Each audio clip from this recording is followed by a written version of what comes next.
Alrighty, we are live with episode 52.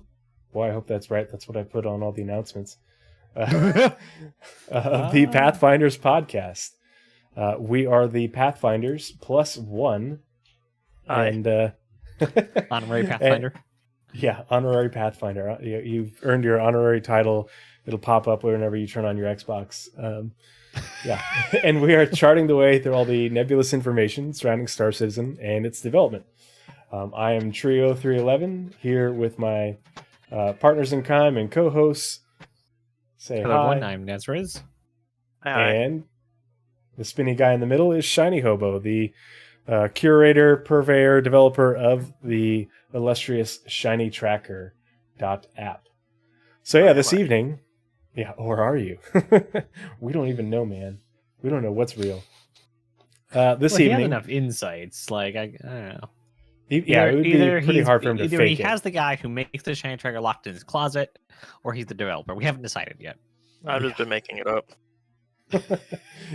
It's all just a scam, just one of many. Oh, We're just been super busy this month, and so we're catching up on things here on Pathfinders. And so we have two roadmap roundups for July to go over this evening, as well as it is July, which is the first month of quarter 3. So usually in the first month of the new quarter is when you get the updates on the progress tracker for extending out the schedule for the upstream and downstream teams. And so in this month, we've gotten some of the downstream teams already, but not all of them. And so now we have some of the downstream teams scheduled for Q3. And then we've gotten, I think we're all caught up on the upstream teams out to the end of Q4. And I don't think we're going to get Q1 2024 until they get back from winter break. I'm trying to remember how the cadence works. What do you guys think? I mean, if they do put any of the Q1 stuff down, it's all lies. Not lies, but everything changes in Q1 every year. A lot does change, and so it would be a coin toss up for which thing's going to continue. The only thing that would be, that would be weighted more heavily is if they're planning to start on something, I'm like, but if they're continuing work, then I'm like, okay, well, if they were halfway through this sprint or whatever, then that's different. So stuff we know is going to be worked on still is building interiors, underground bunkers, server meshing. Easies. But if they say we're going to start the galaxy in Q1 2024, it's just no, probably not. So say we all. I guess so. Sorry, what'd you say? Commander Adama just interrupted you. Nah. The summit, the Q1 summit. Mm-hmm. Yeah. It's anything, and especially ships that get scheduled before all those meetings. They completely they reschedule. They make sure they have their trajectory for the year and what kind of gameplay they want in for that year.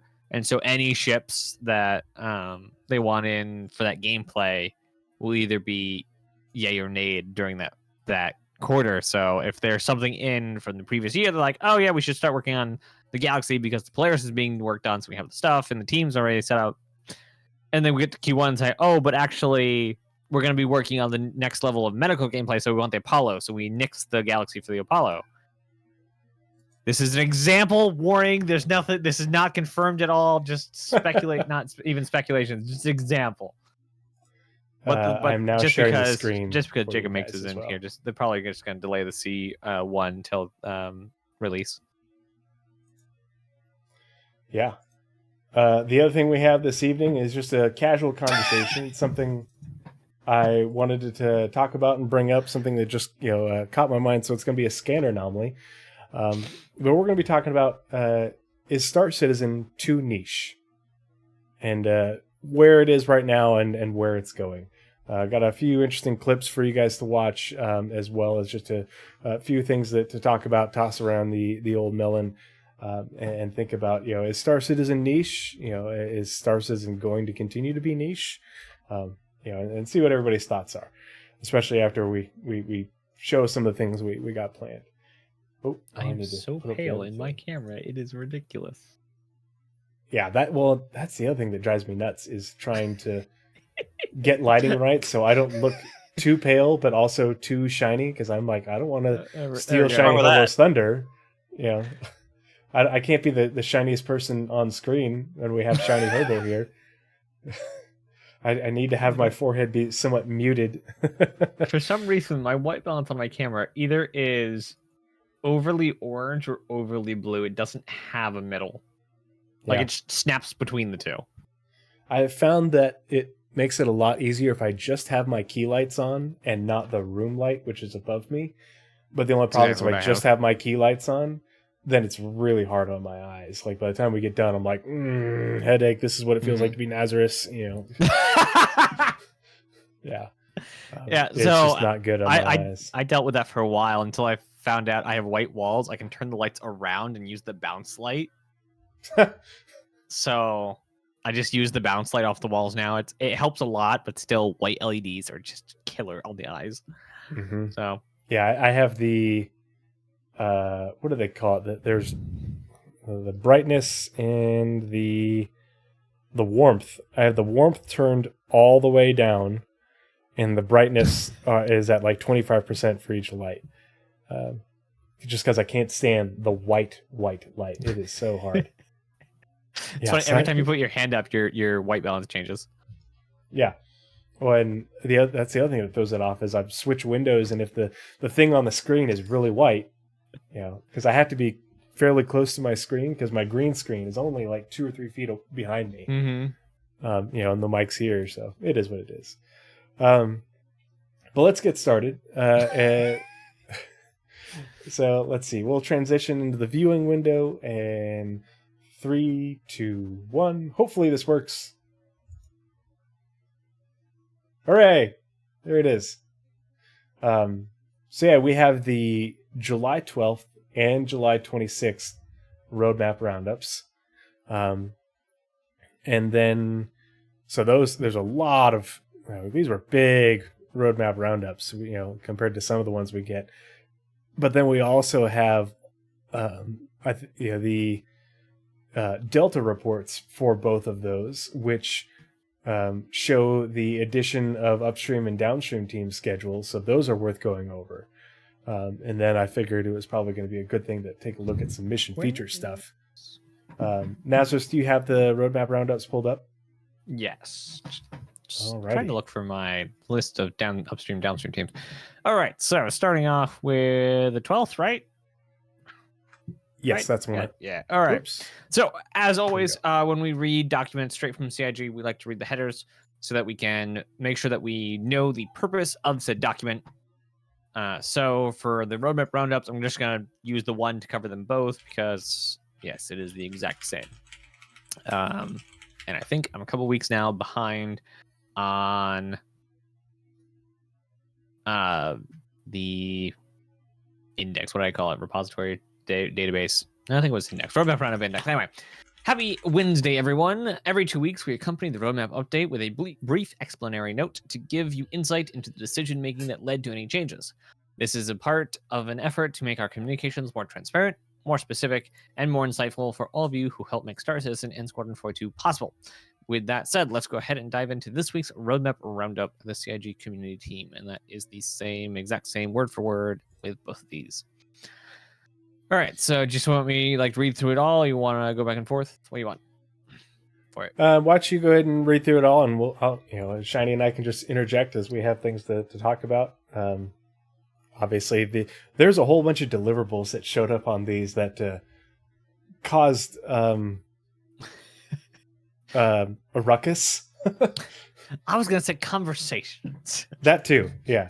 A very conversational ruckus. All right, so release view. The following cards have been added to release view in Alpha 320 column. First one of the ones I'm most excited to see, Same. Okay, not most excited. 320 is becoming a very large update. Anyway, to start us off, Seraphim Station, a new fully operational station positioned in the skies above Orison. This station houses multiple shops, cargo services, repair or refuel and repair, and more. And also, it's replacing Port Olisar. So Port Olisar is being sent into the sun. And Seraphim Station is going to be the thing replacing it for several reasons. They didn't want to call it Port Olisar B2. One of those being like trying to search anything. And also Port Olisar, you can't replace Port Olisar because it was the first station. So instead of trying to like usurp Port Olisar and make everyone mad that the new Port Olisar is bad or good or whatever, it's called Seraphim. It is going to be very interesting. And I don't think we're going to get any of this until it's in game, but to see how they canonize Port Olisar and Seraphim Station in the lore. How does the narrative team make this work? Unfortunately, we don't have the gameplay to back it up to make it a community event. To hey, we need like so many materials to upgrade the station or whatnot or something like that. Hopefully, like post-launch, that will be all the like big changes in the game world will be done through community events, kind of like Elite does or did. So speaking of stations, that was Morphologist just did a video about the potential end game content for Star Citizen, and one of the things he talked about was player-owned or org-owned stations, and CIG has said that they don't want to have player-owned space stations, but potentially player-controlled. And I think Morph was alluding a lot to like what Eve does with their station building things, which I think would be really cool. I don't know if they're going to end up doing that or not, changing their minds, but I really do like the idea of because they have definitely talked about there being derelict space stations or abandoned space stations, as well as same thing with underground facilities. I imagine we'll have the same, thing, derelict or abandoned asteroid facilities when that becomes a thing. And those will be, if you can't have a Bengal or a cruiser or a battle cruiser, like that's the next best thing for you to, set up a permanent base of operations. But it'll be interesting to see to what extent, if it's abandoned, can you repair it? Can you get the facilities back up and running? That's something to think about. Maybe, you can't build it. It's a permanent structure, but, like the Bengal, battle cruiser, like they've talked about, where if you find it, you have to repair it, get it back into service. I wonder if we'd be able to do the same thing like you were talking about, but with an abandoned station or, whatever other example, because that would be amazing content. And with their supposed vision of stations becoming like space landing zones, who knows how far they want to go with how much space a single organization, not a player, but an entire organization can hold. Can you hold an entire building at ArcCorp or Babbage or Hurston? Entire platform at Orison? Can you have that amount of space, like a large amount of space on a space station? But because the economy has to work, you can't own Seraphim. So I wonder if it's going to be rather a large chunk that is facilitating the gameplay you want for owning a station, but not necessarily just the entire station, because it's kind of like hard coded into the engine.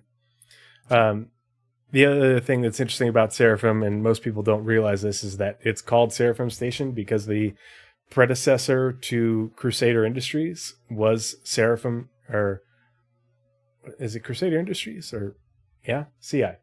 It was Seraphim. Oh gosh, it was Seraphim something, and it was like a shuttle company. I forget the lore, but that's the company that the founder of Crusader Industries bought and used to build, Crusader from. And in lore, Seraphim, I think it was Seraphim Systems, was actually a religious or a corporation with like a religious background, which is where the word Seraphim comes from. It's kind of like a word for like a righteous angel type thing. So it's cool that they use that name to sort of bring that lore into the game and make it even more canonized, considering there's so little lore that's actually in the game right now that we can interact with. And like, I know a lot of people are very nostalgic about Port Olisar, and I get it. I don't share that nostalgia, but I'm all about progress, and Seraphim Station is progress, but I think a lot of people are jumping the gun with their criticism because every station we have now is not finished. We have the shells.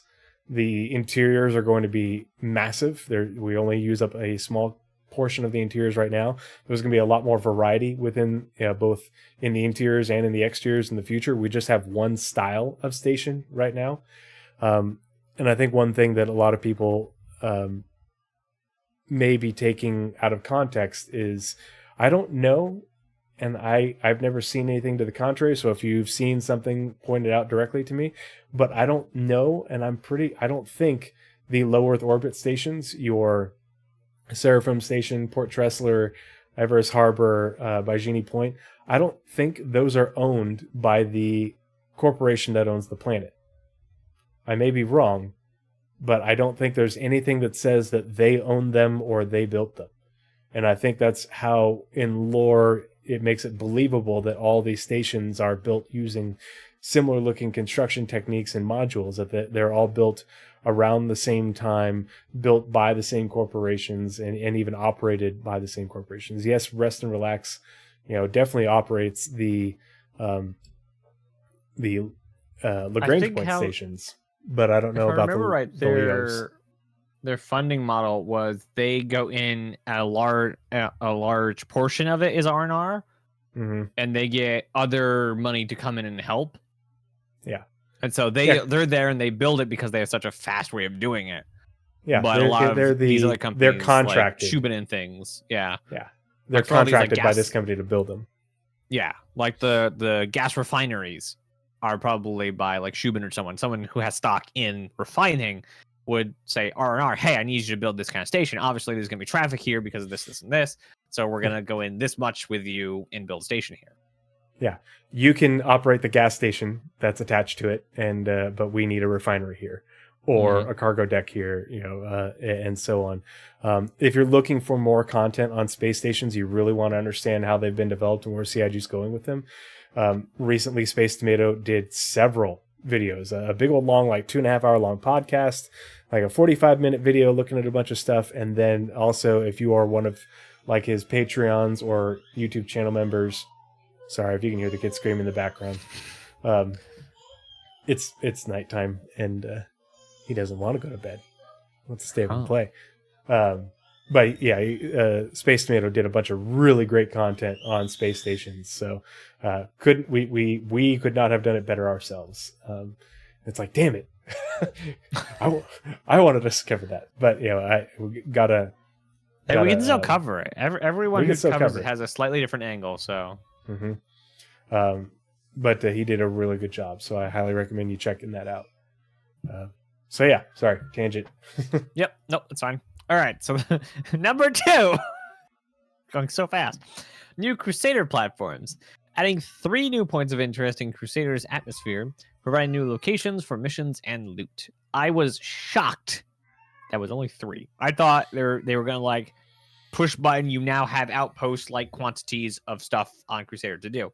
It's 3. I wonder, ISC should be good this week for it because they're going to be talking about these new platforms are built with Rastar, apparently. Oh, okay. Then yeah, that's probably going to be a main point right there. Yep. And so I'm looking forward to seeing, because up until now, we have only seen Rastar used for the outposts and the derelict outposts. That's all Rastar is used for. And now we know that Rastar is being used for these platforms because they're technically like, it's not the surface, but it's what is the equivalent of the surface for Crusader. So it'll be really interesting to see how they use Rastar to build this, because this is completely out of the blue. Like I did not expect this. I had no idea that the Rastar was used to build these platforms. But I think this is, if they're adding 3 of them, hey, we've already gotten really good at the pipeline for the outposts. Now let's get good at these, and they'll add more. And every new something they've said 3. Something they said like with other tools, the more tasks, different tasks you have this tool doing, the better the tool's going to get, even for that last thing, because they know how to do this. They don't know where the pain points are. So if they try and do this thing over here, it's kind of adjacent. They'll figure out, oh, if we actually do this, this, and this, it'll actually benefit both of these projects even more. So I'm really excited to see the IC for this week. And then the next subheading, the following features have passed their final review. Therefore, we are toggling their status to committed. Oh, it doesn't say turning them blue in this one. Normally it says turning them blue and toggling their status to committed. Oh, before we continue, one thing I thought was interesting, I couldn't find, and maybe I'm just blind or stupid or both, and Shiny, help us out with this. I couldn't find a deliverable for New Crusader platforms. There are a lot of release view cards that don't have corresponding progress tracker deliverables. Yep. Mm-hmm. Yeah. Yep. Nothing. So that must be bundled in to something else. Something that already exists, and Jake just didn't hook it up. I assume there's a 1-to-1 relationship between them, and they can't do mini to 1. Mm-hmm. I think also, like, we also get release view cards in the middle of progress view lines. Yes. Yep. So, for instance, the server meshing task in Progress Tracker will continue to be going when we get static server meshing 1. It's not going to show up on the Progress Tracker as static server meshing. We're just going to get the card on the release view saying server meshing or static server meshing. And it's probably not going to get linked to that deliverable. Mm-hmm. Yeah. So it's probably one of those they worked on it, they're going to push it out, but it's in the middle or not directly connected to anything on the Progress Tracker, just in the lines of work. All right, so the first thing being added, or the first thing that is committed for 320, I believe. I think these are all 320 stuff. It doesn't say what they were being committed to, that just that they are being committed. Anyway, Arena Commander experimental game modes.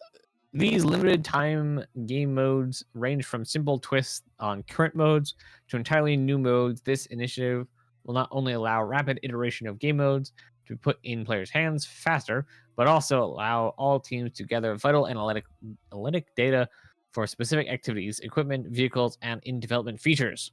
Like master modes is one of the things we know is coming with experimental modes.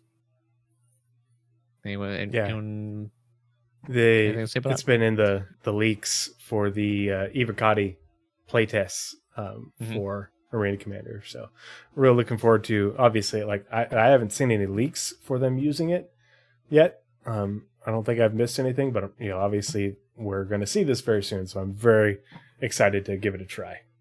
It still blows my hair back that the image that I made to guess that was right. Oh yeah, you're the blur the blurred image, the window, or it's the new front end window with the different icons. Yeah. Nailed it. You heard it here first. Nice. My only problem with master modes being tested in experimental game modes is the problems people keep having, and I haven't read Yogi's entire rant they still having, saying master modes will not work. It keeps showing up in the news bar. Yeah, I'm gonna need a there have been so many. I know, right? Yeah. I'm totally planning on doing one of those for both. They need to do a post-mortem for that conversation alone. Exactly. But anyway, a lot of the problems people that have brought up, are not with combat or with everything else. It's with the in-betweens. And there is no in-betweens not combat and combat in Arena Commander. There are no mining sessions in Arena Commander. There are no cargo hauling or whatever else you do. There is only combat or free fly. So it's up to the players to emergent gameplay these things to test it. there is no real world testing that we can do for master modes in the PU, and that is a big worry I have about testing. Yeah, that's a good game-wide features in Arena Commander. And it seems like they're more just testing the oh gosh, I'm brain farting about the modes, but your whatever the SCM mode is, or I think it's still SCM. Is it SCM mode still? I think it's probably just, this is what you're testing in those modes that they haven't enabled in, just to get a feel for this dogfighting at those speeds. Because a lot of things that Yogi was also saying was the gunnery mode. There's a gunnery mode or something also coming in. I don't know if it's alongside it or is it just a large portion of SCM, but it's going to basically it's going to give them a lot more tuning ability with all of the different guns and how they work. And he was talking about that even earlier today. Although with the I forget when they introduced them, the Arena Commander maps are a lot bigger than they once were. And so I guess, maybe you could see, you going to the high speed or unlocked mode to cross the map to intercept. But yeah, you're right that it's not like you're doing a whole bunch of nav. Say again, Shiny?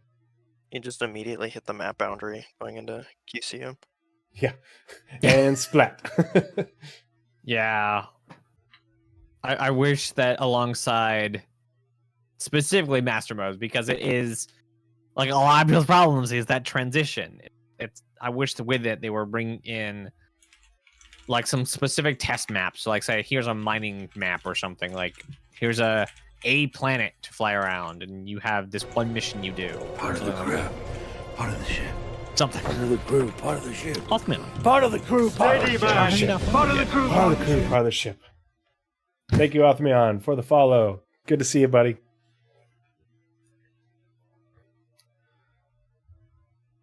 Yeah. I guess I remember you following my channel, but yeah, hi, Othmion. All right, moving along. Once I find the window again, it's over here. New missions, salvage contracts, cover up. I think we covered this one of the times. Anyway, players will covered be it when contracted. It was added. Now it's committed. Got it. Okay. Players will be contracted to strip the gang markings and paint off the ship that was used in a crime that the gang doesn't want to get caught for. Security forces will also be searching for the ship to confirm and prosecute whoever had committed the crime. I think this was committed or added just the last one we did. Yeah, it went fast. From added to committed very fast, which is this is part of that conversation I wanted to have with you guys once we get to the scheduled deliverables timeline. Is certain things that the mission feature team are working on, they line up very quickly with being added to a patch and then committed based off of the work, and other things are okay, well, this one had a good amount of work and we heard about it either in ISC or SCL, and cricket. It's like okay. The main one right now that I can think of is the unless I'm just totally having a stroke, but the resource rush. What happened? And when we get to the scheduled deliverable timeline, the work for those lines up the exact same, almost a very similar timeline as the salvage contracts. And the way they describe them is resource rush is just salvage contract, but for mining. And if it's not coming out, I can just imagine that it failed gate. Yeah, but they didn't say. Yeah. Well, no, we like them telling us that the Sentoki Eye failed its gate is nice, but it's odd. That was very odd of them to actually say something failed a gate. Most 99.99% of the time, they don't tell us when something's failed a gate. Yeah. So I imagine if we're not getting the resource rush, because we knew about it, I think 3.18, like the last few days of 3.18, we heard about resource rush. We're like, oh, is it going to be in 3.19? No, we're going to hold it another patch because we just started working on it. Okay, so we'll be in 3.20. never heard anything about it. So I imagine it just didn't it failed one of its gates, and they need to redo something, so it's not going to be alongside its brethren. And like the last thing I said when we were talking about the cover-up missions is it's ridiculous as far as lore goes because ships have transponders. Yeah, I was gonna say, it's like I understand what they're doing from a technical aspect. They're setting it up to use event-driven stuff that they have working currently. But yeah, the ships have transponders. They have the equivalent of a VIN.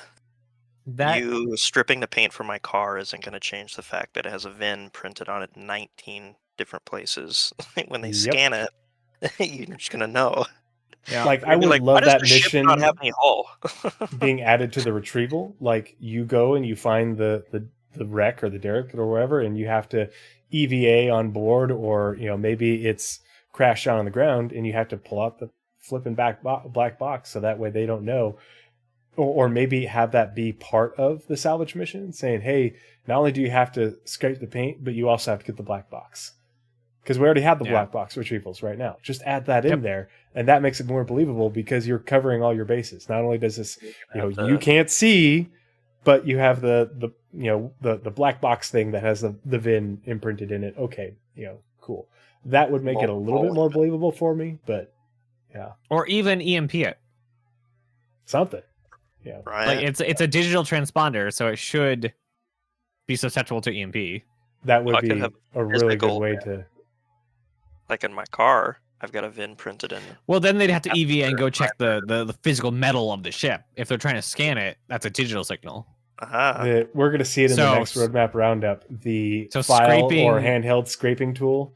So scraping would get like the physical VIN, or at least some facsimile of, and then EMP or get the black box would do the digital. I didn't do investigation missions, see if anybody missed the physical VINs inside the ship. Mm-hmm. They didn't check the department. Like, how shoddy of a policeman do you have to be to show up to a thing? Well, I thought he went this way. No, that's just a husk. That's not the guy we're after.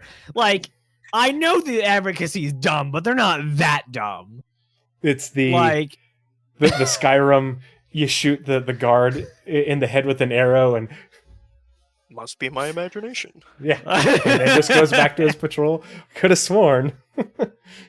But I mean, God, that is so Skyrim-y, isn't it? Oh no! Yeah, they could take it a little bit farther, and it would be good gameplay. Mm-hmm. But they just stopped halfway with just the scraping. It's like, people are already looting things. Just put the BP black box somewhere in the ship, and you have to go grab it. And I really wish they had just not done this. Like, even like Northern Troop said, also hacking. Like, just hold this till you get the other half of the gameplay, because this is so half-baked feeling. Like, it doesn't fit with lore.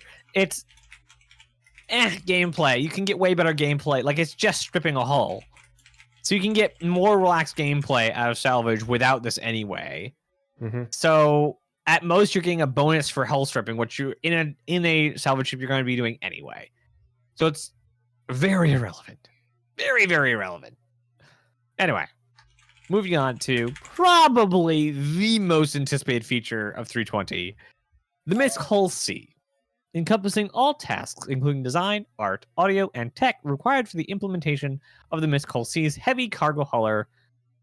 Implementation of the Mist Hull C heavy cargo hauler into the PU. Oh, jeez, that last sentence. And we know from Jake that this also includes some more work on cargo hauling, not elevators and not a whole bunch of other stuff, but some more work on cargo hauling in the economy. The only thing economy? Oof. What economy? The economy that lets me do my trading gameplay loop. So soon TM. The only thing, like, I am, obviously, Nazeris is a Hull C owner, big fan of the Hull C. A crap ton of the people in the community, and particularly my little community, are big fans of the Hull C. So I'm super happy for all of y'all. I'm very excited to play. Obviously this isn't going to be in, but I'm excited to be the engineer on a Hull C or Hull D, Hull E. To me, that's fun gameplay of, hey, how many miles per gallon can we get on this ship so we can, get the highest profit on this, cargo hauling mission? Like that. And that's gameplay for me. I've wanted for a long time, to be Scotty and to be able to say, I can give it more. This isn't all she's got. That said, I was disappointed by the ISC where they showed us the interim cargo loading unloading, because I really want them to show us how it's actually going to work, because that's an interim. This is what we can get in for the whole C to launch. This isn't the cargo unloading's final form for the whole C, whole D, whole E. And that's what I want to see, and we need a prototyping episode for it. Yep. That or just give us a storyboard for these types of things. Yeah, prototype storyboard. Yeah, absolutely. Design documents. Remember they used to do design docs? Yeah, because we've never even had a design doc. The whole C has been planned. The big holes have been planned for ages, and since at least like 2013. Yeah, and we've known that they don't land to load and unload their cargo, and so they've never told us, except for just tidbits in the lore about the Argo cargo, which is like, okay, but that doesn't confirm one of those from the station down to the surface and back. It takes you like an hour. Yeah. Well, they called it the intergalactic stevedore is what they called the Argo cargo for unloading larger hulls, is what was in the lore. And so it's like everybody, we always assume that, you do it with that. Okay, well, how does that work? How? That doesn't answer the question. And so now that they're talking about doing prototyping, I'm really hoping they'll show us prototyping of what the full extent of that is. It doesn't need to be pretty. It's just like with the salvage thing. I just want to, hey, here is the idea of how it's going to work. Just show me. Because now we know that the whole C has vehicle tractor beams. It has multiple remote tractor beam turrets. So I figured that plays into that, but they haven't shown us how that works. Because that's the other thing. Like, no one likes vehicle tractor beams more than this guy.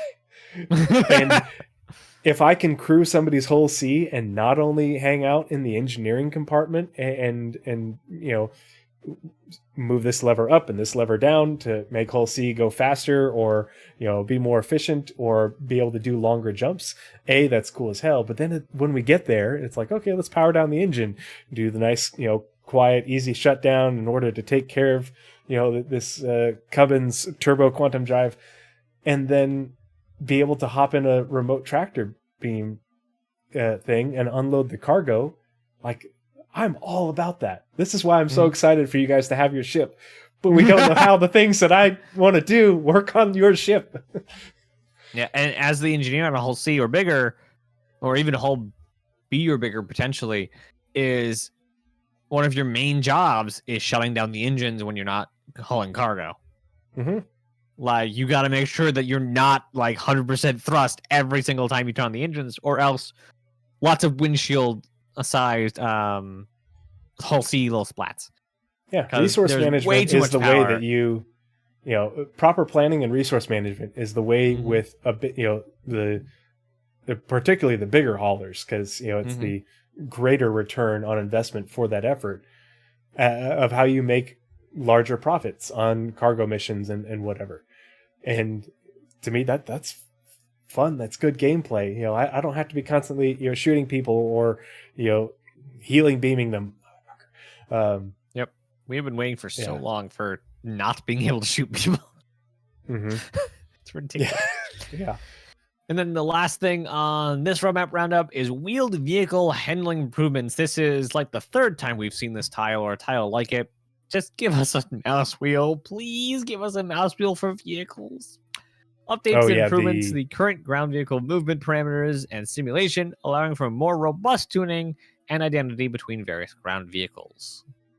I'm glad this is finally getting committed. They really haven't shown, other than what they showed us last year, because it was literally a year ago when they showed how this, or showed part of this, and I don't think they've shown it since, have they? I even forgot they showed it a year ago. But yeah. Yeah, it was a year ago because they had...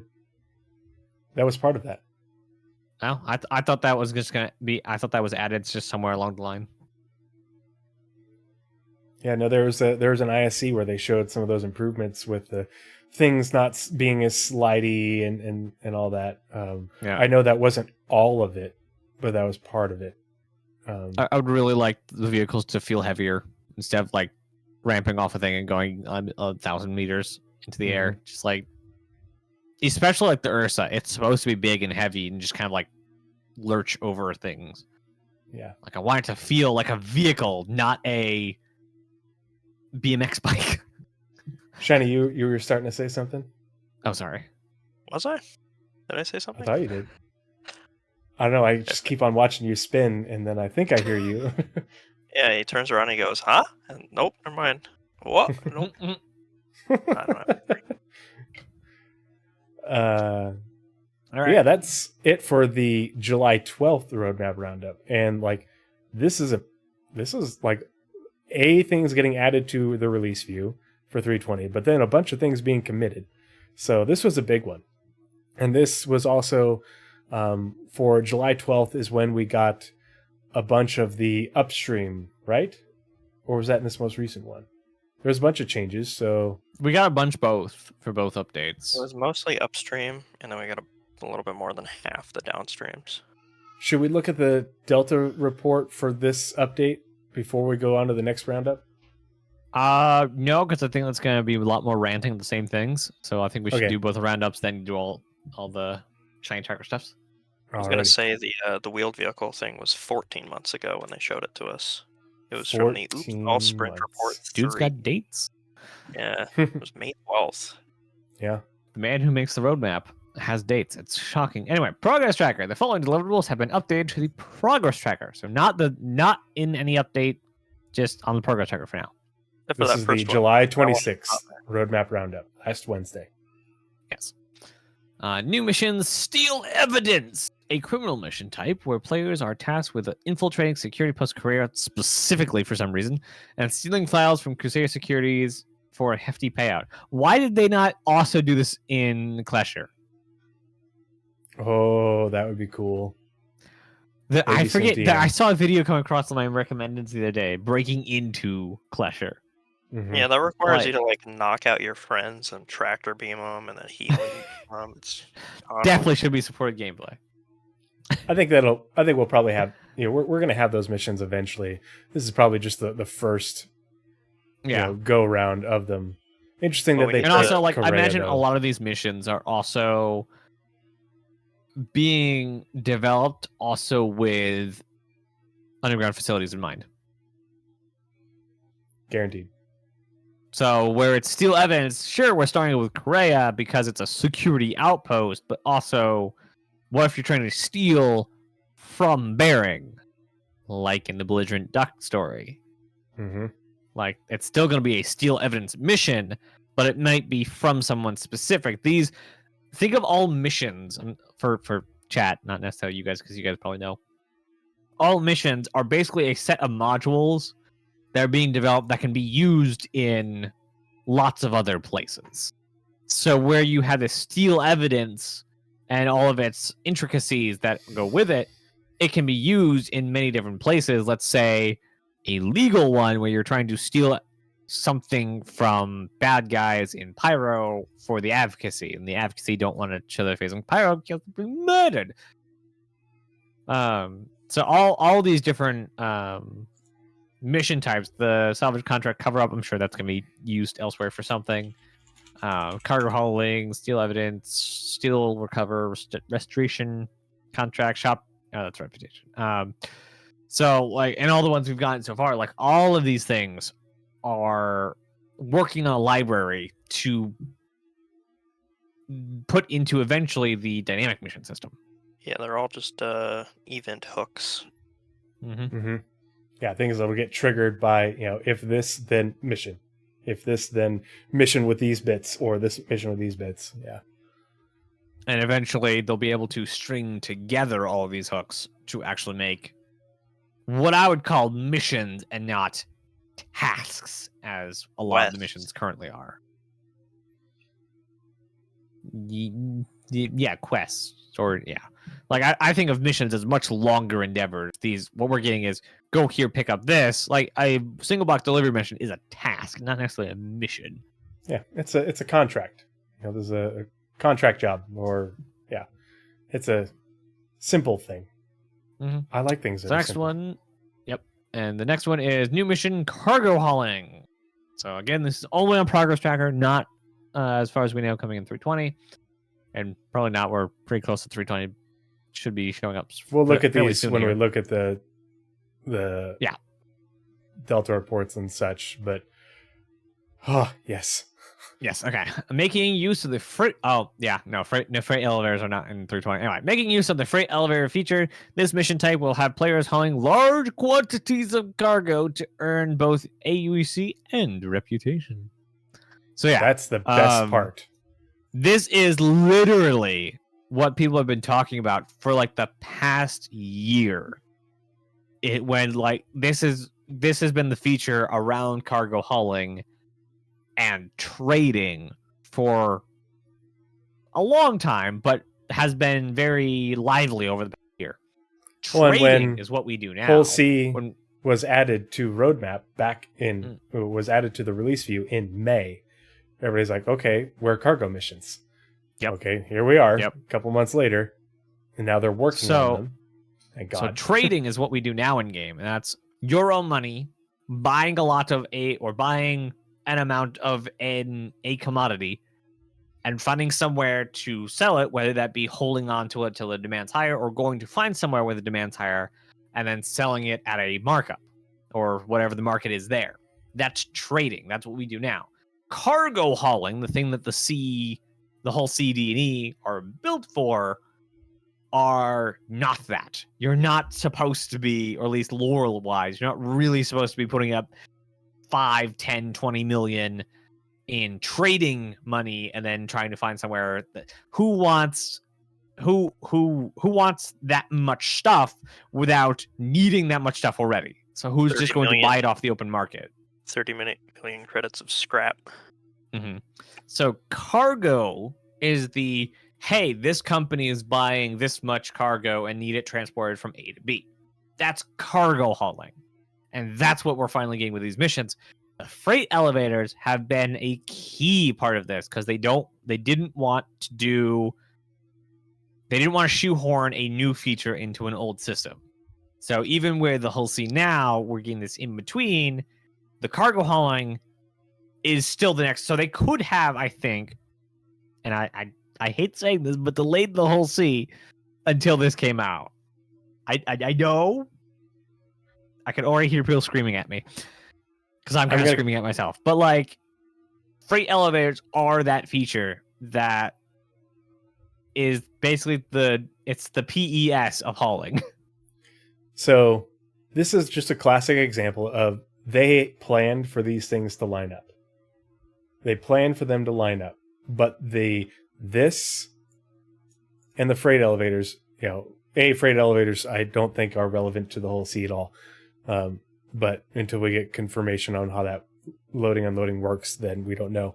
But the new missions, cargo hauling, and the quantum economy, etc., were things that they probably wanted for the whole C, but the whole C is done, and now all of a sudden they put it on the roadmap, and then, these aren't going to be done yet. Oh, well, here's what we can get in for this to work for 320, which I'm not going to begrudge them about it all, because it's probably going to be a matter of a patch or two before we get cargo hauling missions contracts, and that's fine. And they won't be driven by quantum when they release, I bet, but these are driven by quantum. If you go back and you watch the quantum presentations, they talk about how everything that is moving around on the screen is being done under contract. And that's what Tony Z says. He's like, this is generating a contract to do this or to do that. And they talk about how players and NPCs will be competing for the same contracts, for the same missions. So when you see a Quanta moving, this raw metal, this aluminum over here to this refinery station over here, it's being done under contract. When you see them moving the refined version from here to here, it's being done under contract. And that's a contract that would be offered up on your mission manager app or whatever for a player to take. And if you don't take it, or if you don't take it fast enough, a quanta will take that. But there will be so many contracts in order to keep the economy moving that, yes, you'll be having to compete for them, but, it's not a matter of, you're fighting in the cargo deck with NPCs in order to, get the ticket. I hope when we get the Mobilglass rework that the amount of missions reflects that. Mm-hmm. That a lot of these commodity missions, the salvage missions, the mining missions, the cargo missions, are dozens of missions, and they're always pinging in and popping out because they're always coming in, and NPCs and players are always picking them out. And it'll be based on where you are, but if you're at the Seraphim Station, which is going to have a cargo deck, and who knows which cargo company or companies are the more dominant ones in Crusader space versus wherever, but Kovlex you'll have a whole bunch of them from that corporation going to all over the Stanton system and eventually out of the Stanton system, and you'll just pick the ones that you want based off the they'll probably have filters, so you can say, okay, I have this much cargo capacity, or I have this much cargo capacity left after having already picked up a mission, and that way you can, or a contract, and that way you can select the ones that you want and daisy chain them around and say, oh, okay, you have, say you have a constellation, an Andromeda, and what is that, 64 SCU, right? Something like that? 96? 48? 64, 96, I always forget. 96?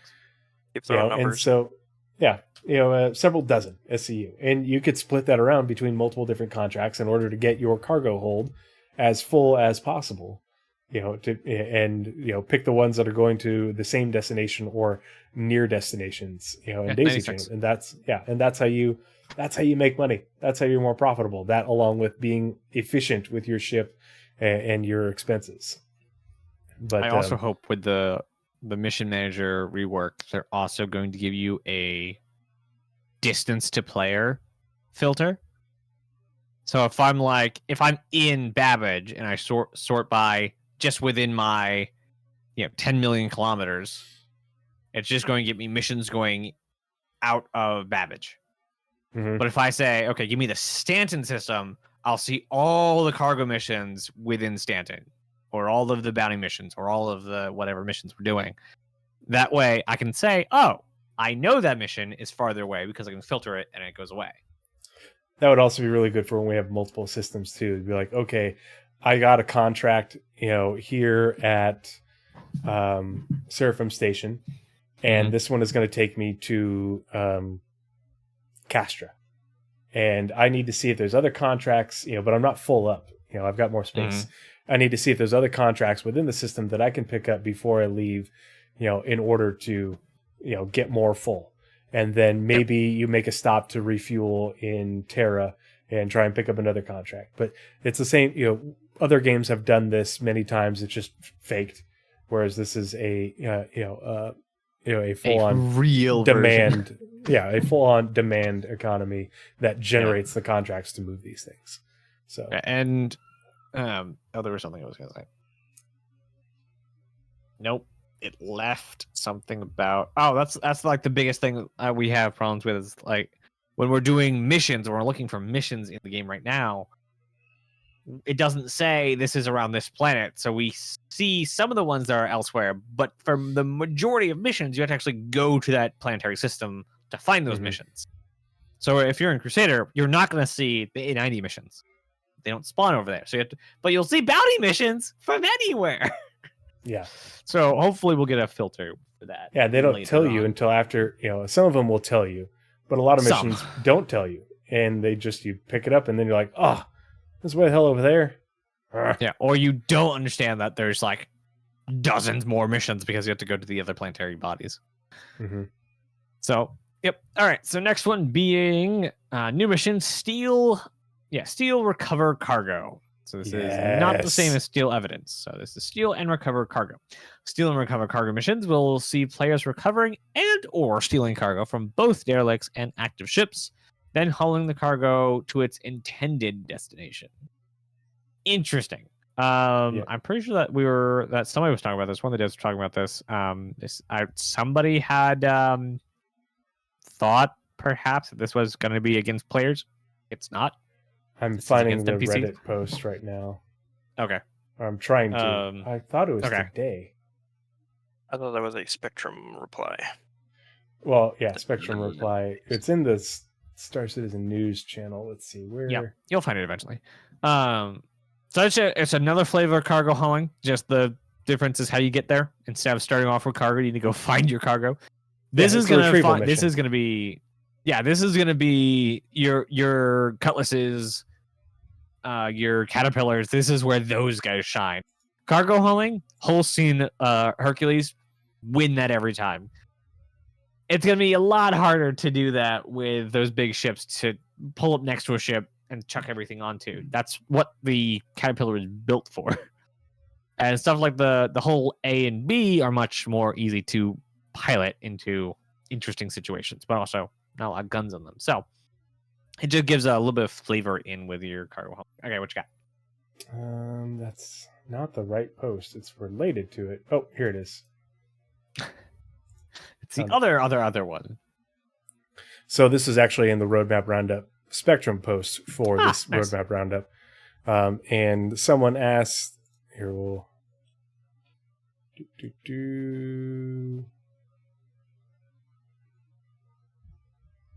Okay, so Sienna Hanan asked, please tell me the active ships, because it says steal, recover cargo missions will see players recovering and or stealing cargo from both derelict and active ships. So these are going to be really interesting. I'm all about the retrieval, recovering cargo, especially from derelict ships. I love exploring derelicts. This is my peak gameplay. Whether it's in space, doing EVA or on the ground, I just love that stuff. And then hauling the cargo to its intended destination. Isn't that what the Corsair is built for? Exploring the inside of other ships? Yeah. Aphorius CIG replied, hi, Sienna Hanan. There's nothing to worry about here. The steal and recover cargo missions target NPC ships. So, have no fear. Not going to be directed to new players. Mm-hmm. I'm very excited for them. I think these are going to be a lot of this fun. Could be some sort of they could attach this to some sort of a bounty system where a pirate has stolen cargo and you're tasked with stealing it back in the future. That'd be a cool gameplay mission. Like, we already have bounties. The concern there is that for lawful players getting their stuff taken by pirates for the stealing, the God Marker discussion. So, well, they're getting rid of the God Marker with Bounty Hunting V2. Right. So, combining the steal, recover, and bounty hunting into the same mission. Like, hey, there's a bad guy out there. We'd like you to go find him. Step 1, either dead or alive, whichever the contract calls for. But also, he stole cargo. We'd like you to find that and bring it back to X destination. Kind of just like a 2-in-1 mission. Yeah. I like it. I think I'm all for it. Interesting. All right, and then our last mission in this roundup. Yeah. New mission, restoration contracts. Utilizing the repair functionality of the multi-tool salvage attachment, players are tasked to restore ships from bow to stern, patching up the hull, replacing missing or faulty internal components, and replacing weapon loadouts in new salvage yard locations. I'm curious for that one, where you're going to be getting the stuff that you use to repair the ships. Do you have to go and salvage a different ship, or can you buy that with this? That's one thing I'm very curious about, because the new salvage yard locations, this is brand new. We know nothing about these. And so, you get the contract and be like, okay, well, here's the material and here are the components and weapons. Go put them on this ship over here that's been stripped, and has a bunch of holes in it. Or, like you said, do you have to source these things yourself? Or the other thing I was thinking about is... So it's not the industrial salvage tool. Like, are they giving... Where do you have to do a salvage mission to get the You just take it from your own ship. multi-tool You show salvage up. gel. The other thing I was thinking about is, I don't know if you guys have ever heard of pick and pull or a thing like a pick and pull, where you have this car, this 99 Honda Civic LX or something, and you go to pick and pull and you just look for all the Honda Civics and you're looking for different parts. Okay, so maybe the salvage yard. The other thing I was thinking, kind of like the box missions where you have to go to different locations to pick up different boxes and then take them to someplace. Well, what if the salvage yard has like 3 derelict cutlasses? You have to go pick up a fender. Yeah, that so you makes have to go a lot of sense, actually. Yeah, they'd have different partial loadouts, and you need to source the things from those to create a full cutlass. So are we finally getting the actual salvage yards then, with the actual broken down ships that we can actually go to repair our ship and get components for our ships? That will eventually evolve into being able to buy used ships. Yeah, I bet money that if they're working on these contracts already, and we'll pull it up when we look at the scheduled deliverable timeline. The other thing is, we're not going to find a deliverable for the salvage yard locations, or they'll add it soon. But yeah, Chew Magna basically described how Drake makes their ships. It's a restoration contract, but we're actually just Drake factory workers. Nice. And the factory line is a salvage yard location. I wonder how they're going to implement these in lore. Are we flying someone's ship over to a salvage yard and repairing it? Is it nearby and we have to go commute to a salvage yard and bring back the stuff? Do we have to pay entry for these salvage yards? Or is it somebody has put their car there and it's up to us to go and be their mechanic and fix their ship? I have so many questions. I think the first thing we'll probably see is the sandbox teams who are working on the new salvage yard locations. I think we'll probably see those in an ISC in this next quarter. I wouldn't be surprised. Well, because depending on what CitizenCon has. I don't know. I think if they're talking about it, I think it's a low hanging fruit thing that they could show off that isn't big and flashy for CitizenCon. I don't think they're going to show us this just yet, but I think that they will do what they've been doing with ISC with their, what's the little disclaimer in the bottom corner? Say not indicative. It's the whenever they make their own little B-roll and it's the representations. That one. Not actual gameplay. This is the whimsies of the content team. Yep. I forget what it actually says, but basically that it's just for show, just for demonstration purposes. Something like that. All right. So we're moving on to the next trio. We actually have an entire other category to get to in this one. So we have 3 things. I'll read them all, and then we can talk about all of them holistically. So 3 reputation things. First one being shop discounts. Players will have the ability to receive discounts in certain shops based on their reputation with affiliated organizations. Reputation hostility. Players will encounter AI that are either friendly or hostile based on the reputation with the organization the AI belongs to. This includes different friendly fire thresholds and defense responses. The last one, reputation sandbox triggers. This feature will allow for players to have their reputation increase or decrease with organizations based on their actions in the persistent universe, separate from missions. This, in turn, will either allow or prevent players from accepting missions for particular organizations. So the sandbox triggers is basically everything you do in the game will affect reputation. And then the other 2, the sandbox trigger can affect hostility and discounts, but you also get hostility and discount stuff from mission stuff. What do you guys think? I love the reaction I saw on Paul's face when he saw these, because Paul the Astropub has been pining for more reputation in game since it first got added and has since been very not meaningful. Was this the lore teams before it was the gameplay team? The reputation the gameplay team.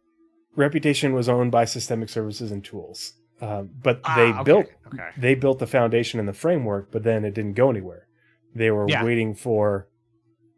They were waiting to evolve the technology when like gameplay was waiting to do anything.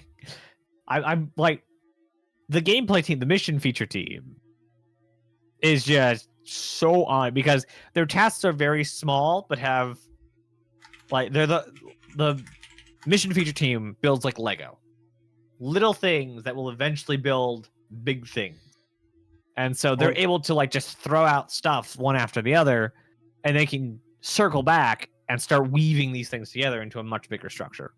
Everything, now that they've taken over the reputation system and they're able to use that framework to make meaningful stuff out of it. So say we all. But everything that the mission feature team is working on is so impactful because now they've got the modular mission system, and so they're working on all these missions, and so far churning them out at a pretty good rate, and I imagine that will continue. But they're also working on making reputation more impactful. Everybody's like, "Oh, thank God they're building." No, the reputation system was already there. It just wasn't hooked into hardly anything, and that's where these teams come in.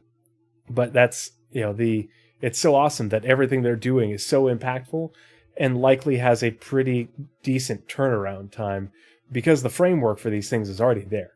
They're just taking the Lego pieces and putting them together, like you said. And that's a huge win for us. Yep. The better CIG gets out the job, the more we win. Yep. I noticed in the comments a number of people got ads and were bummed about missing things. I don't think you missed too much. But if you hate ads like me, you can subscribe to the channel.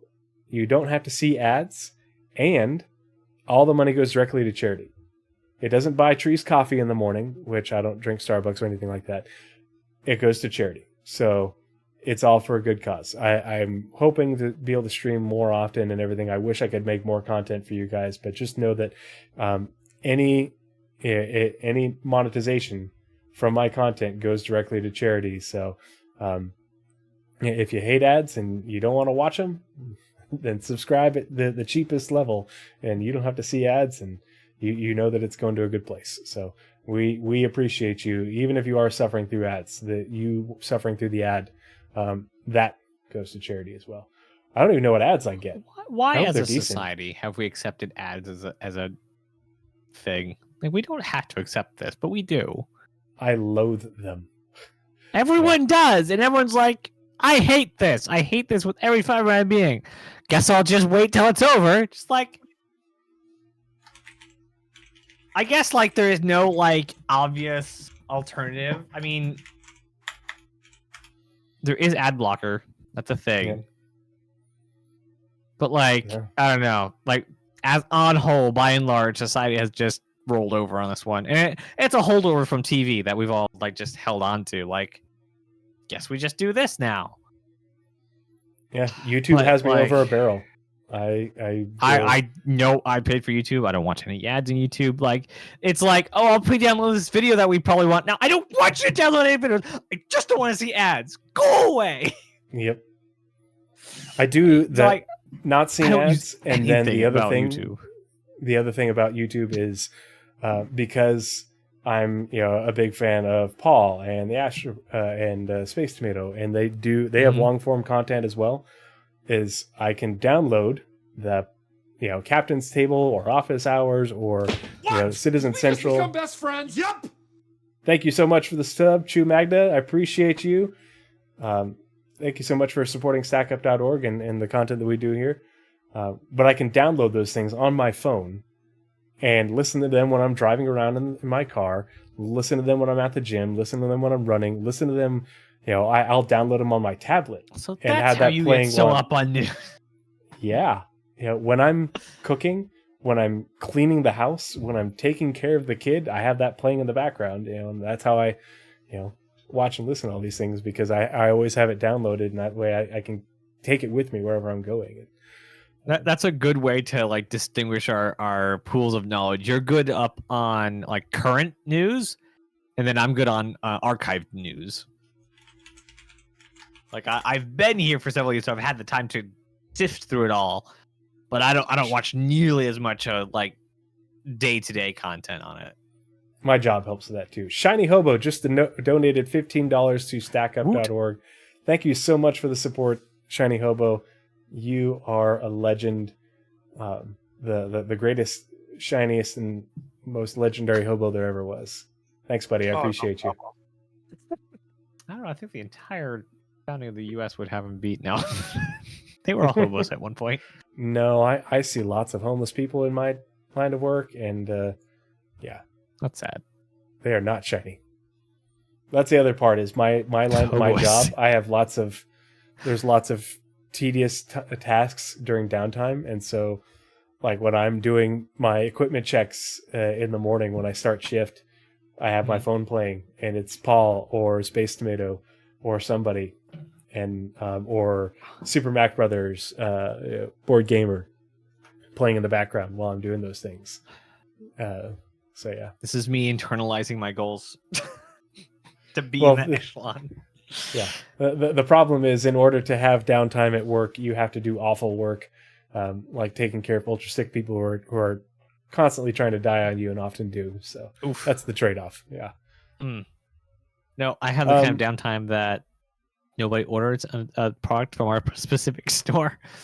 I love Salty Mike. Rhetoric. I do watch some of his things, like his weekend reviews videos. I don't watch all of them.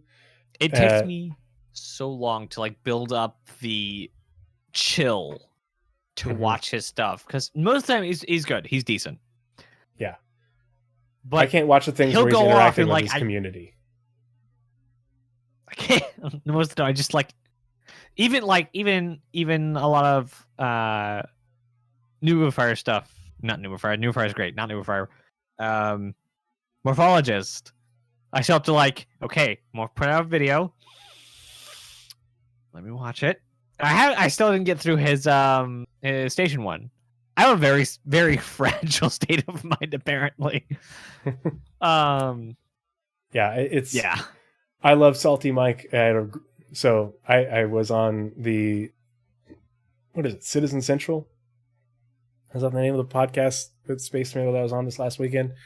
Sorry, tangent. I need to watch that. Yeah. No, go ahead. I was up at 5 a.m. my time on Saturday morning because I had student conferences for an academy thing that I'm part of the faculty for, and so I had student conferences because I have a whole bunch of students who are on the East Coast. It's a remote thing, and so I was up at 5 a.m. to have a 5:30 student conference. Well, at 6 a.m., halfway through the conference, all of a sudden Discord pings in my ear. And I'm like, who the hell's hitting me up on Discord at 6 a.m. on a Saturday? And it's Space Tomato. And he's like, hey, man, I saw you were online. You know, I hate to bother you, but... and I had like 30 minutes left on the conference, and then I was going to go for a run and listen to Citizen Central live. Because it was supposed to be Board Gamer, the Astropub, Paul Shelley, Salty Mike, and Morph, and I was like, oh, that's quite a cast. I want to listen to this live, and I was going to listen to it live while I was running, and then Space One hits me. It was like, hey, Board Gamer hurt his back; he can't sit down in his chair. Oh no! And I saw you're online, and you're like the only person who is awake and online right now. Any chance you're free this morning your time to be on the show? I was like, yeah, I can probably make that work. I'll just skip the run and go to the gym later. I was like, I was like, when are you talking about? He's like, in 30 minutes. I was like, 30 minutes?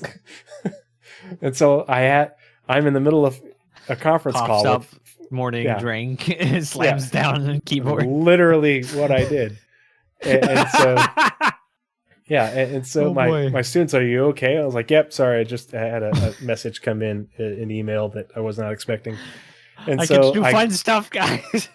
Yeah, I had to set everything up, while I'm literally looking at the camera, talking to the students, while I'm also peripheral vision looking over at this screen, getting everything set up so that way, as soon as I get off the call with them, we're 5 minutes before the podcast starts, and so I hopped on. But it was a very long podcast, which no surprise with the four of us as guests plus Space Tomato, but had a really great time talking with everybody, and sorry I had to go out about that because it was the first time I've gotten to talk with Salty Mike, which was a big deal for me because I've been following Salty Mike since the beginning.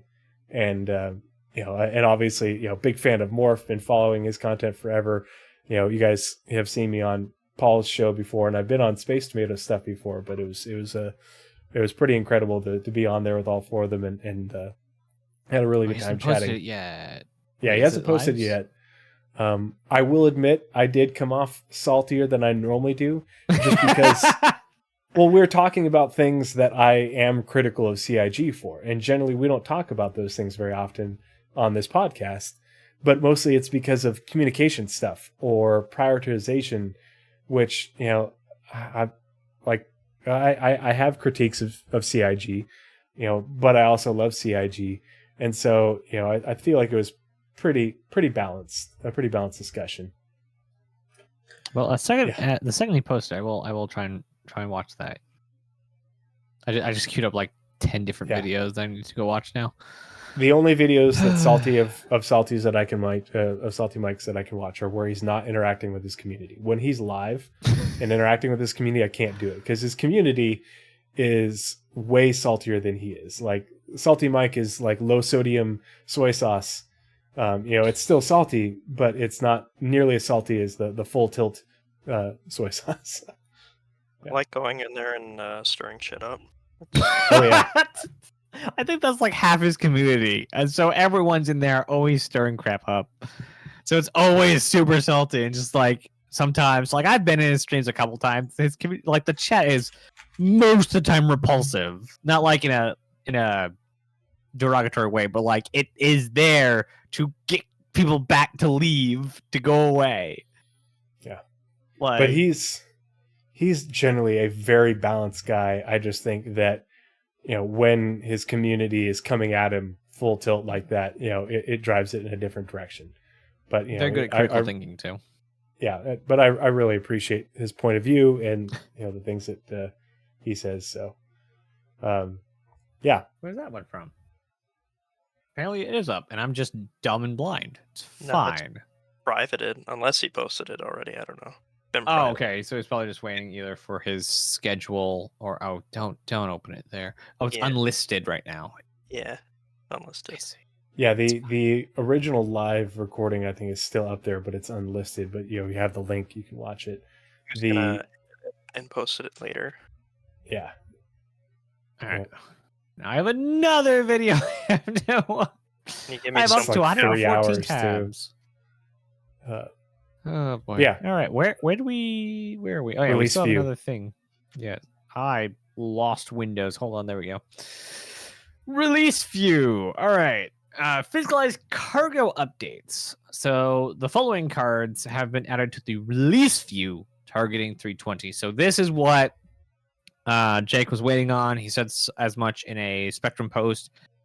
He didn't want to say anything about the cargo updates that were or were not coming anytime soon because he didn't know what was being confirmed for 320, specifically as in relation to the Hull C.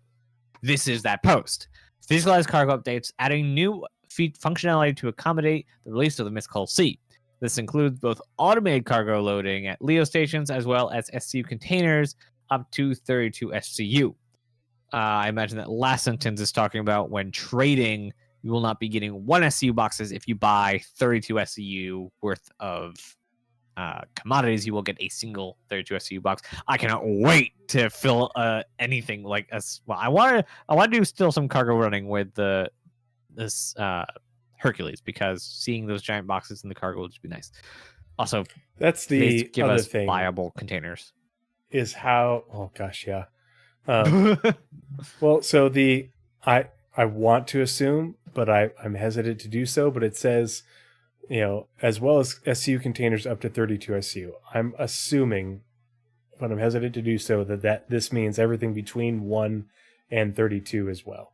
Because we had 1, 2, 4, 8, 16, and 32 is what we had 24. In that last.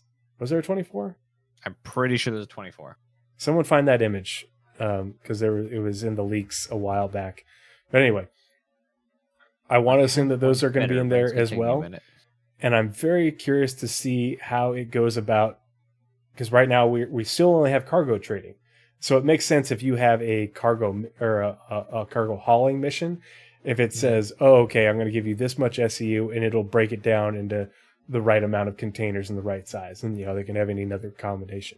But if you buy a certain amount, how does it decide what containers to put it in? Does it just give the most efficient size? Just round up to the fits in your nearest ship? unit, or round up to the nearest SCU, which is 100 units, and then take the biggest you can, and then round up again, take the biggest you can, round up again. So that way you'll get, if you buy 31 SCU, Mm-hmm. and then just a simple math to see, is it closer to a 32 or a 24 cargo container? Okay. And if they want to do it the round down, so it'd be, then you get a 42 and keep breaking it down till you have as little space as possible in the Bingo, there it is. Yep. Thank you, Jacob Makes. You are a legend. Nice. Okay, so this is the one. The Nova Forge org. Ah, sweet. He's Welcome. actually Glad the to have you. COO. There we go. Okay, so if you're the COO, has Nazeris given you an office yet? Does he let you decorate it? Dude, he was in charge of building the office. Okay, so 1 SCU, he has been, 2 SCU. like, the most helpful person, like, because he's basically like, okay, I want to like do this org thing now, and I want to like do this thing. I'm like, I already have one. It's called Nova Forge, and he's just like, okay, went to work and just been hammering away at it. I have a corner. He's the in reason his why office. we have an org right now. You have your own little like sleeping pad or something. I put a pillow and some cardboard down. Yeah. 1 SCU, 2 SCU, 4 SCU. So this is 8. Mm-hmm. So this must be 16. Okay, so that's 24. Yeah, because that's same height, and this is 32. So yeah, splitting the difference. There's okay, cool. Yep, interesting. I have an old file somewhere. I'll have to find it eventually. I actually modeled them out in CAD in a program called SketchUp. I'm going to along with some other identifiers, people. And cars. Okay. Yep. Here's the top down. You should be able to count Very that. good. So every save and bookmark sketch files. Oh boy, I have so many sketch files. I have a Kraken in here. City plan. All right. Let's get this finished up because we still need to look at a few more things for the progress tracker. I'll look at that when you guys are hitting the tracker. All right. The following cards have been added to the release tree targeting Alpha 320X. So 1, 2, 3, 4, 5, 6 infinity, somewhere in the 320 branch. Crusader A1 Spirit. Specifically, unfortunately, this is not the C1, this is not the E1, this is specifically the A1. Does anyone know why we're not getting the C1 at all? I think it's just because they started on the A1 first and they're farther along, and they're probably not far behind on the C1. But I would. But so they've done this before, where like they'd still give the variants at the same time. Yeah, that's people have said tractor beams, and I'm like, I don't think they'd hold it for tractor beams just because we have other ships that have tractor beams that are in, and it doesn't need They're adding them. the Hull C? Yeah. So, anyway, building, balancing, and implementing Crusader Industries Light Bomber, the A1 Spirit, into the game. Maybe it's something new with sprint on the progress tracker. Yeah, maybe it's something new with their pipeline that they've started to tackle instead of series-specific ships, because they did the same thing with the Steve. They said, we're going to build the Steve, not the utility version and the other version. That they specifically said that they're going to build this one. And same with the Cutter. We're now getting, where it's leaked or supposed that we're getting variants of the Cutter now. Mm-hmm. So they put out the Cutter, and then they're going back to variants. So maybe it's something updated with pipeline that they failed to mention somewhere. I'm going to go pee. I'll be right back. All right. And then the last one on the list, also targeting a 320X, is new Crusader platforms / new missions, retrieve consignment. So both of these, due to Interesting. It's also targeting 320X. Due to encountering several issues with Rastar while setting up locations, that's their queue for the Crusader platforms. These 2 deliverables did not pass their final review and needed additional work before they're released to live servers. Therefore, these features will remain tentative on release view, and now we'll target a 320X release while remaining in the 320 column. So, new platforms, yes. Mission retrieve consignment, yes, but not till the 0.5 patch between 320 and the next major update.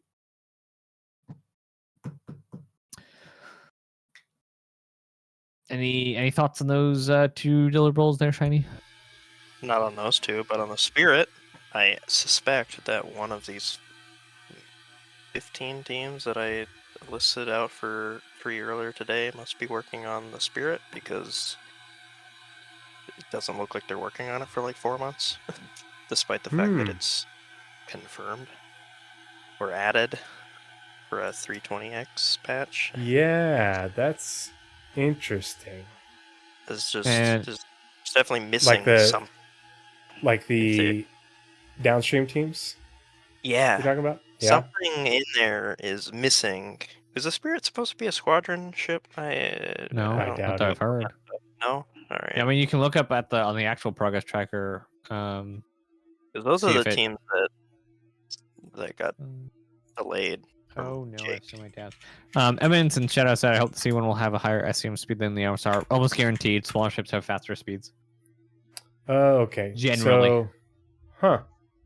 Yeah, so something's clearly missing in that gap. And I forgot they didn't separate it by the variants like they did to the... That's the weird part. Like, perks. Hey, what do you mean no? So you can, I guess you can speculate. The 15 teams I have there. Yeah, there's concept art. So here's vehicle content. EU art and design. All right, so yeah, let's see. Let's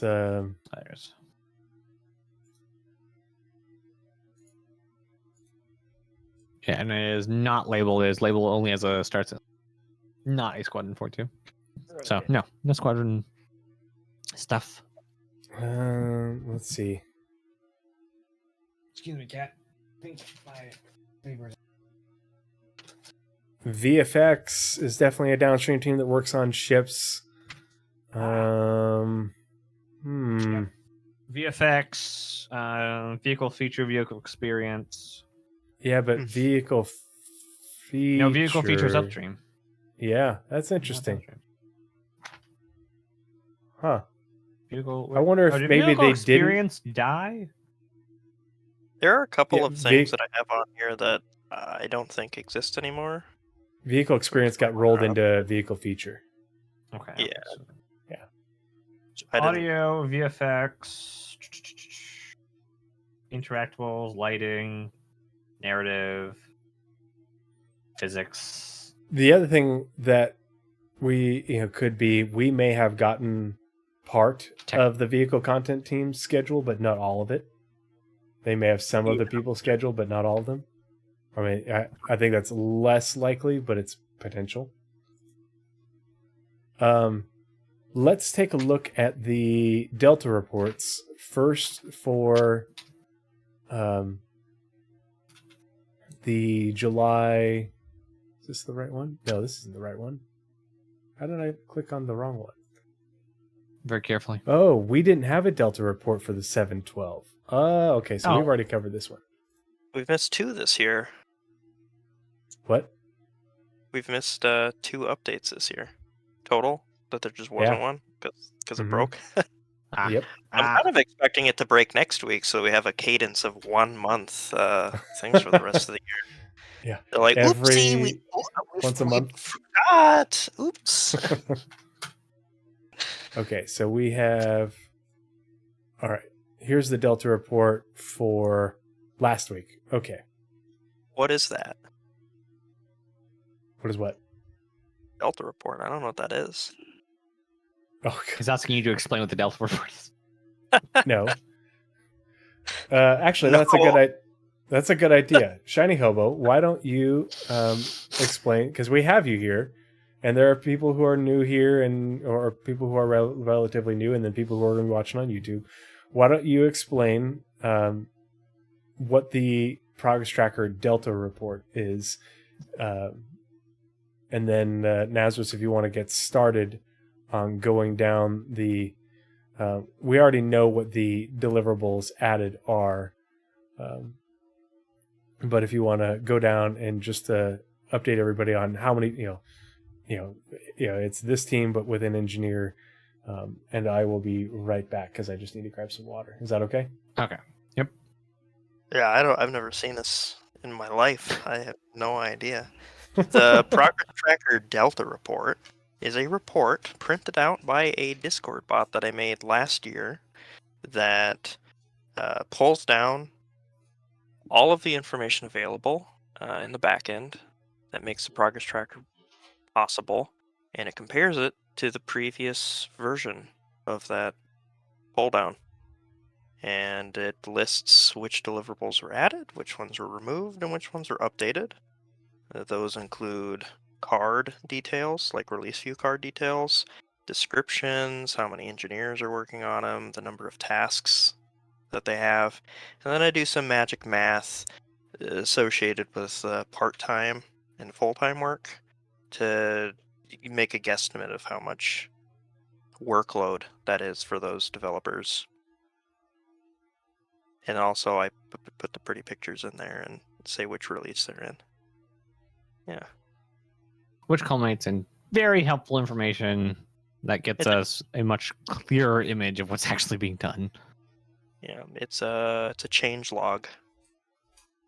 Very numbers heavy change log. Yeah. But it's super helpful to see not just what shows up on the Roadmap Roundup that added or was removed or delayed, but what actually changed deliverable by deliverable. Yeah. And the Progress Tracker is never going to have a change log, but a lot of times these changes are not very apparent on the Progress Tracker, and so it makes it very confusing.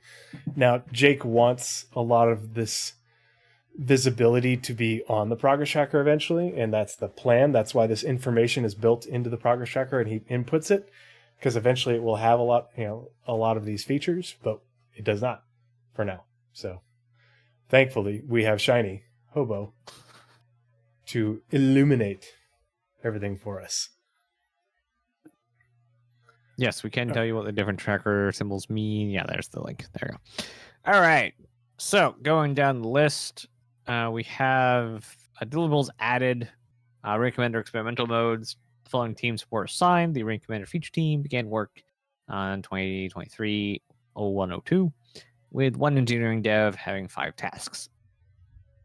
It's interesting that it's taken this long to get it added as well. If they started the work back in, I'm guessing, is this January 2nd? I think so. February 1st. Shiny? I don't know how they do their dates. The reports that I make, I have no idea, man. Let me look at it. What do we? It must be January 2nd because this is March 29th. Yeah. It's year, month, day. I did it as a universal thing so that people overseas don't have any problems reading it, but it still trips them up. Because Excel defaults to defaults to month to year, I think. Yeah. So that's what I'm most familiar with.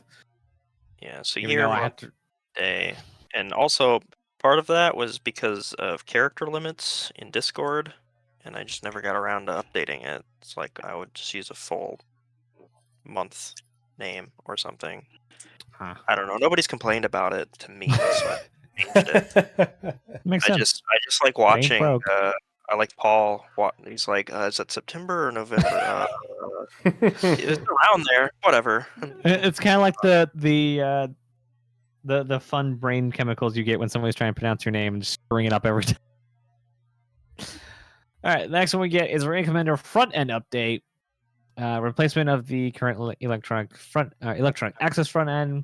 The following teams were assigned. A Ring Commander future team began work on 2023-0329.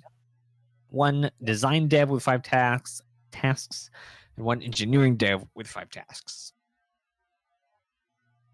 Interesting. Nice. And the next one being Arena Commander new racetracks. The following teams were assigned to Arena Commander Future Team. Began work on 2023-03-29. 1 design dev with 5 tasks. Yeah, and those 3 Arena Commander deliverables would have been added in the previous one when it last broke. Okay. That's why we're a bit late, because they broke it. Yeah, and then also one of the ones that are in the Roadmap Roundup this time is missing. Steel Evidence is not on there. So they're still broken. Huh. Just less broken than it used to be. Interesting. Yeah, So a cool thing about this whole thing is that not only does Jake not have the support to update the website himself, he's pretty much forced to use my website to proofread his work after the fact. Oh no. Well, again, you're being a service, I guess, not only to players but also developers themselves. I guess that's Yeah. they should be paying you. I hope there are some CIG devs on your was it Ko-Fi? Yeah, Ko-Fi. Not yet. Oh boy. I'll make sure to get Shiny a patch once they arrive. Yeah. That's the next one your being- holiday bonus. The next one being new missions, cargo hauling. The following teams were assigned: new mission feature team being work on 2306-30, and narrative will begin work on 2308-11. So in 11 days. Neat. Next one being new mission restoration contracts. The team was assigned a mission feature team, began work on 06-30 of 2023. Yes, I'm going to start reading these all sorts of different ways.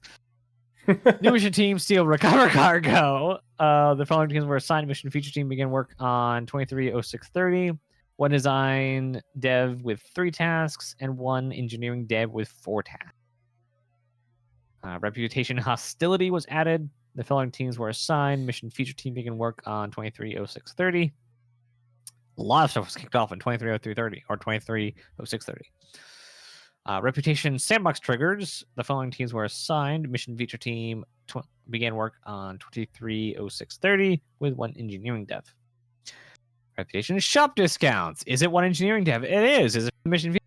Also is. Began work on not 06-30 but 07-27. See, they want to throw you a curveball there. They think All all right. the same dev. Is it all the same dev? That's a great question. They're all, I can't imagine, because it's all one.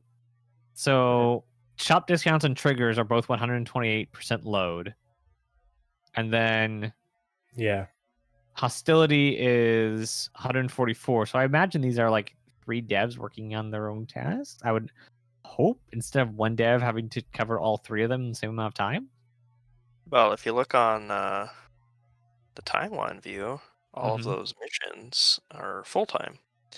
Mhm. And if you interpret it the way I would interpret it, if it's full-time and they're separate tasks, then that means that it's each deliverable has their own engineer assigned to it. That would make sense. Maybe. I'm pulling up the mission feature team on the timeline right now. It will load. Bingo. Oh man, look at all Full-time the upstream. That is a right mess. Let's see. Yeah, it's if you put new it in- missions. So down here. Aha. Bingo. Yeah. So See, I like okay. having my scroll all the way to the end, so the deliverables are as far left as possible. And I haven't mentioned it yet, but I am now coloring those to represent upstream and downstream teams. I And know, made I a saw bunch that of is changes- very nice. helpful. I made a bunch Yeah. of changes to try to make it even more friendly to the colorblind because it's a color-based chart. Which So it again, I should- can't say how Nice. amazing that is. It Like, should that is- handle red, green, blue, yellow, and black And he's white. doing this all by hand with crayons. On his Ooh. free time. Like, super cool. Amazing. Just absolutely amazing. And then we had deliverables that were updated. One of my favorites, and probably one of my growing to be one of my most anticipated features as they, pull out the Hull C, and that being done. AR and map marker system rework. The end date was extended from 2023-05-07 to 23-08-10, which is not the Fog of War. So that's interesting. Because the Fog of War is currently October 14th. UI Tech is a downstream team. So this is part of the downstream update. And so this is a good example goes of up to August. Yeah, but that's a good thing. So this is a good example, though, because the UI Tech team, here we are, UI Tech team is a downstream team. The downstream teams only get their schedules out 1 quarter in advance.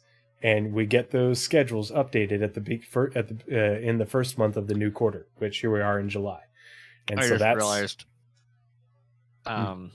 last quarter they also only had out to the middle of the quarter. Yeah. So it's very possible that again in Q4 they're going to have a little bit of work in October, November. And the other part of it is the different teams schedule at different intervals. So they, some teams schedule, a sprint is this long. Some teams schedule a sprint this long. It's not all uniform, and we don't have all the information. But like you said, here it is. So they work on it and take a break. Work on it, take a break. So we don't know.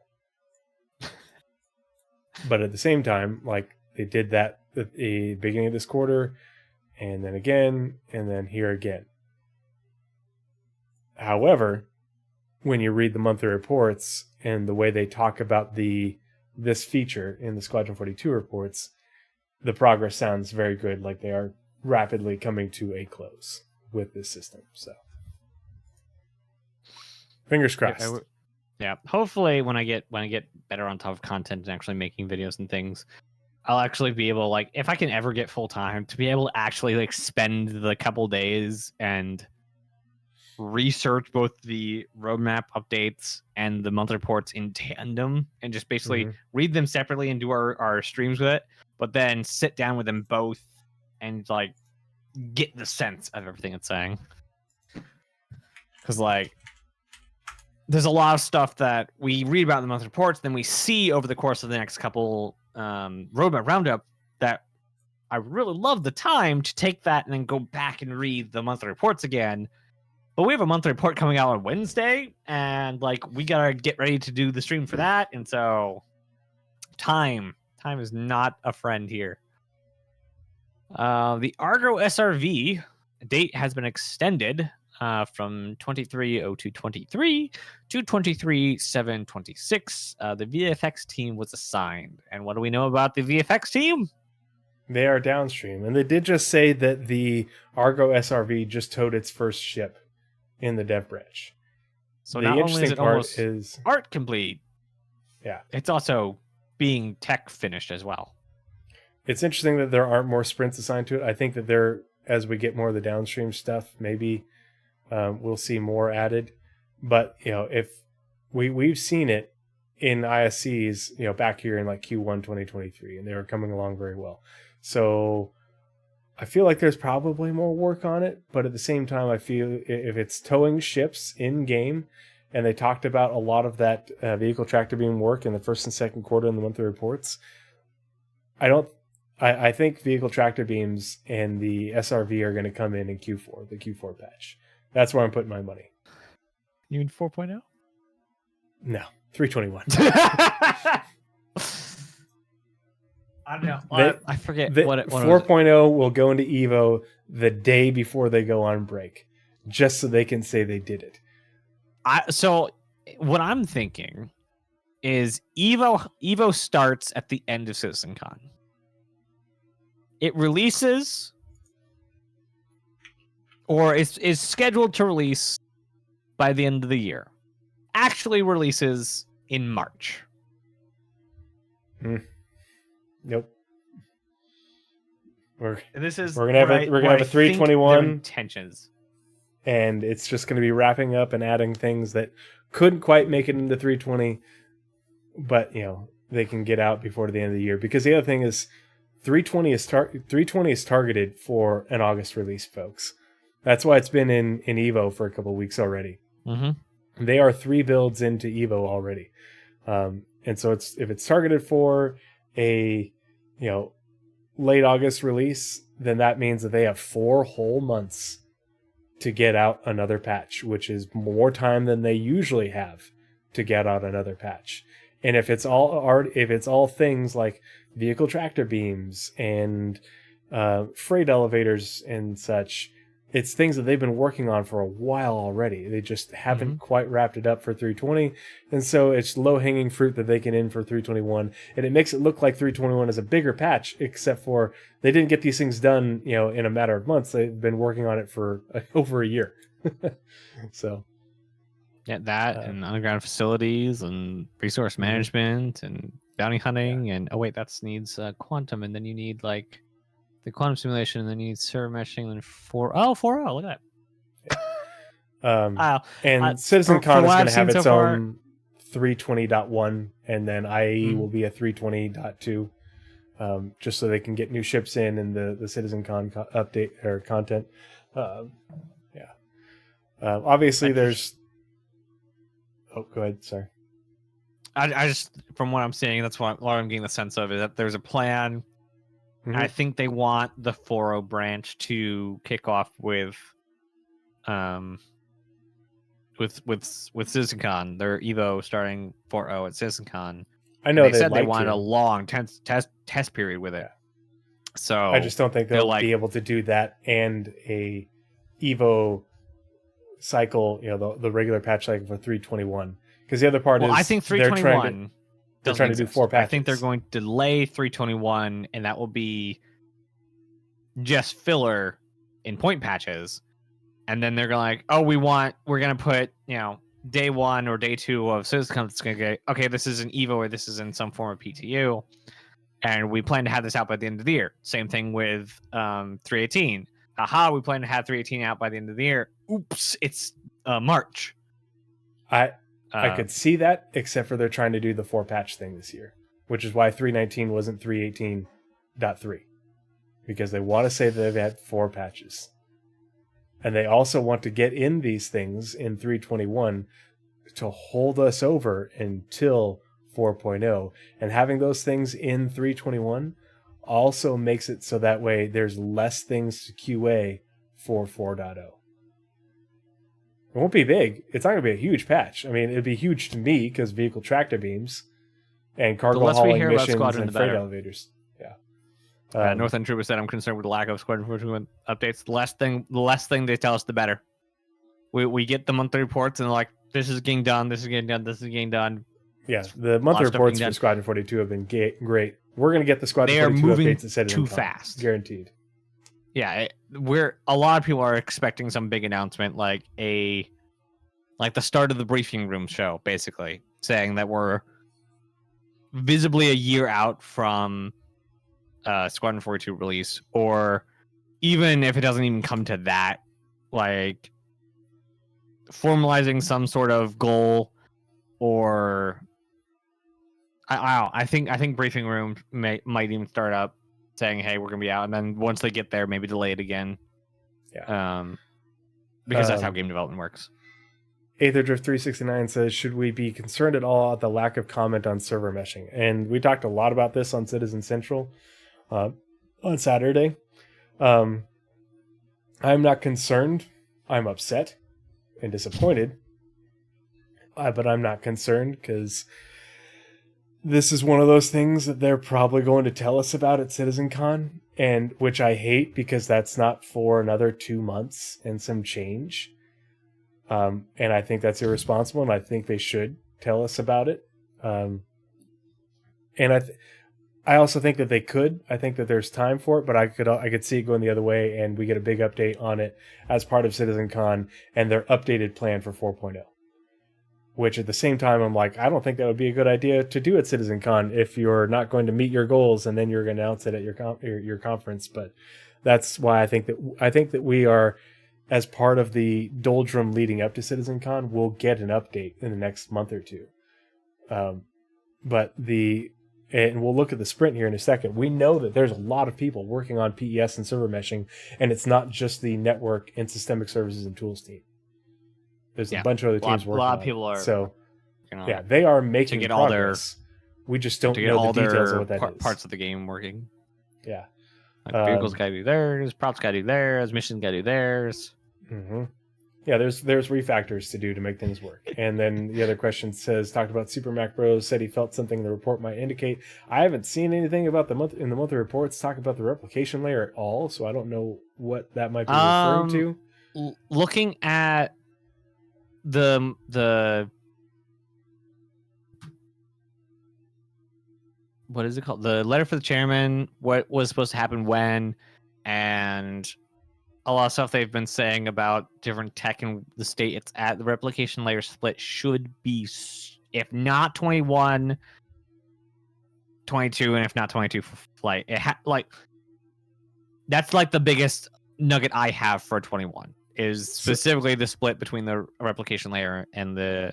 I don't think it's going to happen. I don't think we have to separate the replication layer from the server until server meshing. I don't think it serves a purpose to separate it prior to server meshing because it doesn't really change the relationship at all because we're still single server, single shard. If all you're doing, right now we have a server node, the server that we're on. It lets you swap servers. What's that? It lets you swap servers. The replication layer being its own service, not being the DGS, lets it save, and that state is being able to be replicated to other DGSs. So when you load out, you're able to load in again to somewhere else. No, that's not how that works.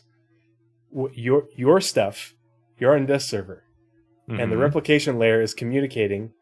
The server's here. Here's the replication layer, and here's the entity graph over here, and here's you down here. It's a triangle, and so the replication layer is communicating everything between those three entities. And so if you log out of this server here, the replication layer saves all the relevant information from you onto the entity graph. And that way, if you load up somewhere else, the replication layer on that other server pulls that information and loads it onto that server. Right, and so separating the two doesn't do anything until the replication layer needs to communicate with multiple server nodes that are in a server as part of a shard. So, like, if the plan is still to have 4 server nodes in server meshing version 1, with 2 for Stanton and 2 for Pyro, and you have that's when you need the replication layer separated, because the replication layer needs to communicate with all 4 server nodes as part of that shard, and the entity graph and the clients. That's why you need to separate it. But if you do it before that, it doesn't change the relationship at all.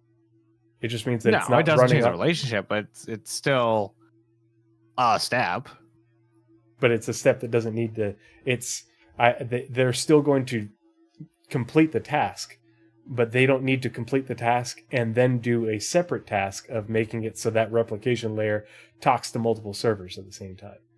Because the replication layer being separated in order to talk to multiple server nodes is the part that is the next step, not just separating it just for it to still do the same job.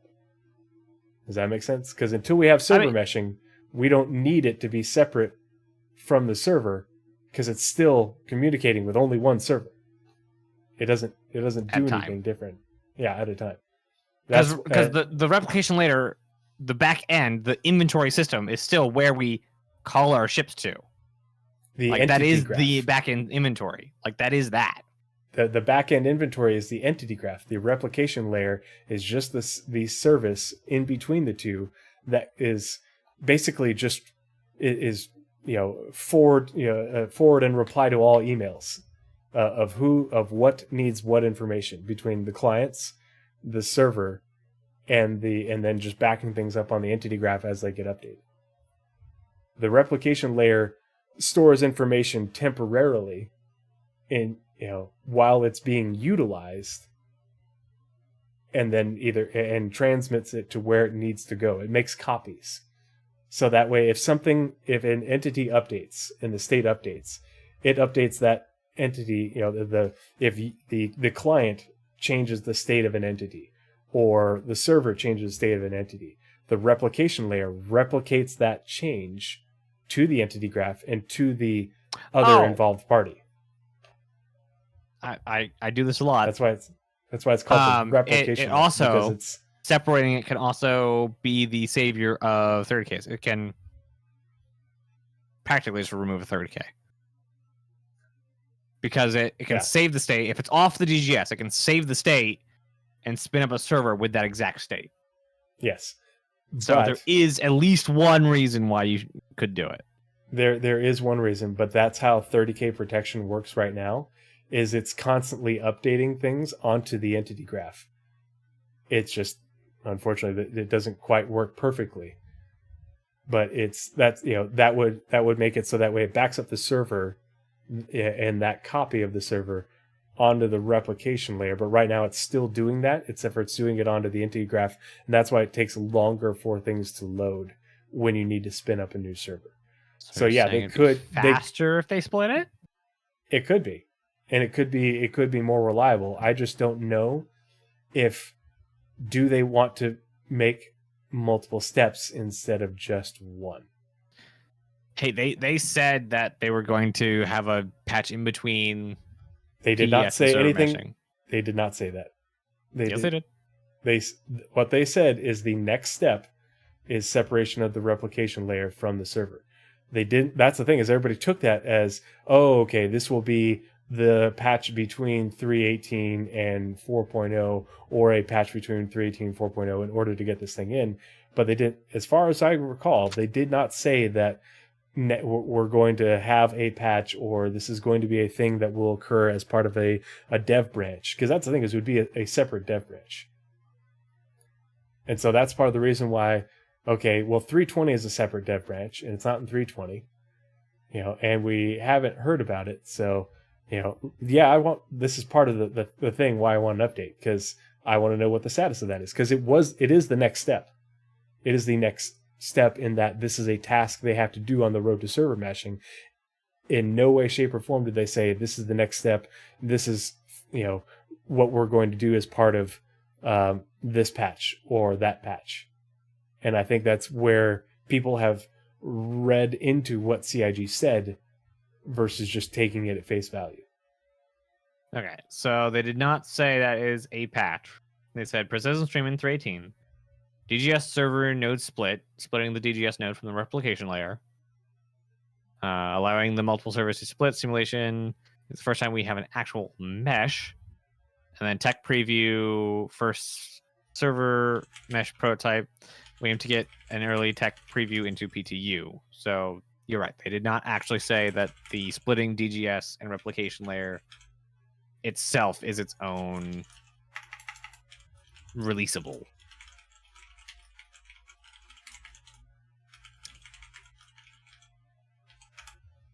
So what you're saying is 4.0 in November. Okay. So bug fix, back to, sorry, long tangent, but it's a good question. Aether Drift, thanks for asking those questions. Those were good tangents, and it's good things to talk about. The chapter work right now doesn't mean anything because it's just the VFX team getting updates. Say that hurts. Well, no, because the downstream teams aren't fully updated, and the downstream teams is a lot of squadron teams. So it's like all of the squadron teams, basically. Yeah. Yep. So this is a handful of the upstream or downstream teams were updated, and some of their work is on squadrons. So whoop-de-doo. It hurts, man. It hurts. Yeah. God, we're when is fire? Holy crap! When is fire? They've been dragging this on for so goddamn long. Yeah. Well, fire is resource system, is life support. Mm-hmm. It depends on how long or how much stuff they want in version 1 of resource management. Because they have life support, fire, and resource management all coming out together. Do they want gravity? Do they want X, Y, and Z? Like it's all about how much they want in the first release. Like with Underground Facilities, they said there's going to be a default set. It's going to end 12 rooms or something, and that's what they want for their initial release, and then they'll add more. They have to do this. They did the same calculation with what they want in resource management for its first thing. So just got to get to that point. And also, we just heard in the what was it, ISC, or was it the monthly report, that the VFX guys are actually doing their final work on Fire now, actually making it not developer art. That sounds like everything we've seen, huh? That sounds like a monthly report. That sounds familiar. Yeah, because was it the SCL? It was one of the things. Anyway, but they said that VFX is now doing the stuff to make it not have developer art anymore for for Fire. Which, yes, could mean it's soon, but also could mean it gets finished and shelved till whenever. The other thing we need is, we've had mentions of Vulkan in the monthly reports. It would be nice to get an update on the progress on that. Because while Gen 12 has been super helpful and has improved performance for a lot of people, and for me, not so much performance, but smoothness, I've noticed a big difference in. So it'd be nice to... And I don't think there's even a deliverable for Vulkan. I wonder if there's going to be a separate deliverable for it. I don't think so. I think it's just going to be Gen 12 work. Shiny, Gen do you 12... think it's going to be separate or no? What was that? I was asking Shiny if he thought that it was going to be a separate deliverable. No, I don't think so. It's all going to be part of Gen 12, because at least the deliverable itself contains Vulkan by name as an additional feature. So I don't know why they would split it out, but they are very inconsistent. So really, maybe they'll have 4 of them for some reason. I don't know. Yeah, that would be for the course for CIG. It would make tons of sense. Yeah. I keep on forgetting. So remember, Hex was the thing. They had Hex icon name up in like the top left corner of the quantum presentations. Mm-hmm. But here, let's pull up the deliverable. But I feel like it means something else. The visualizer, I thought, that visualizes... It's a back-end tool for CIG to be able to meddle with stuff. Yeah, okay, doesn't so... that provides you with the heat maps and whatnot? Mm-hmm. So the viewing the quantum stuff is just one part of its feature set. It's just one like tab that they're showing us. Yep. Okay. Yeah, and in the title it says specifically enables player relations, but also developers to view and manipulate real-time data. So basically, any real-time data and any levers they build into these microservices in the mesh. So the replication layer, Atlas, hybrid, so on and so forth, go to the unofficial roadmap for server meshing to figure out all these microservices. They can pull the levers using Hex. They can pull different inventory stuff to help players recover the character and whatnot. Basically, it's the entire suite. Hex is the entire suite of back-end dev tools. Mm-hmm. Why they named it Hex and not something much more techy? Like the live service dev tools. Yeah. Yes. The real-time dev tools for the servers. So actually, let's pull that up too. I wonder if Odin's part of it. Well, and that's what I thought, but I don't know. It's hard to keep track. I have to go tools. We watch the video, see if it's the same platform and Odin's inside Hex. Or is Odin separate? Do they have to go to a different window to get Odin? How many tabs of Hex do they have open? Map on. So let's look up the map and radar system rework, because I want to see if it's like the AR marker thing. The dash line, the hash line. It is not. Okay, cool. So. Oh, interesting. Yeah. They've been talking about the map and radar system rework, the new star map in the monthly reports a lot. And didn't they just mostly say it was... is... Well, they've been talking about polishing or making making it more performant and adding a few more features. Yeah, didn't they say it was in this last one that it was enabled game wide? No, that was MFTs. But I think we're going to get that announcement for the new star map soon, like within this quarter soon. Now, the only thing is if we go back over here to the Delta browser, so the UI tech team got work added, but the other teams that have been working on it are all downstream teams. So we don't know if they are. Yeah, we're waiting for the next update, so we'll have to check in on that with the next not this. So we know there's not no this vehicle Wednesday, but feature next work Wednesday. on it. Yeah, we know that much. But the monthly reports are very promising as far as the progress, and because it's mostly just, hey, we need to make this perform better and add a few more features to make it look good, or look better, things like that. Jacob says, as a polyglot, speak both good English and bad English. I'm with Blizz. What? Also, we work together. What the hell's a polyglot? Somebody who speaks a lot of different languages pretty fluently. Mm-hmm. Boy, I was going to say, is that like a tadpole? Like, is that are you a baby frog? The best type of polywog? Yeah. Wow, 5 ads. Jeez. Good Benjamin. Yeah. Sorry about the 5 ads, but if you hate ads, support stackup.org. Yeah, how much do you really hate ads? And also, I'm just curious, like, what ads do they put on our show?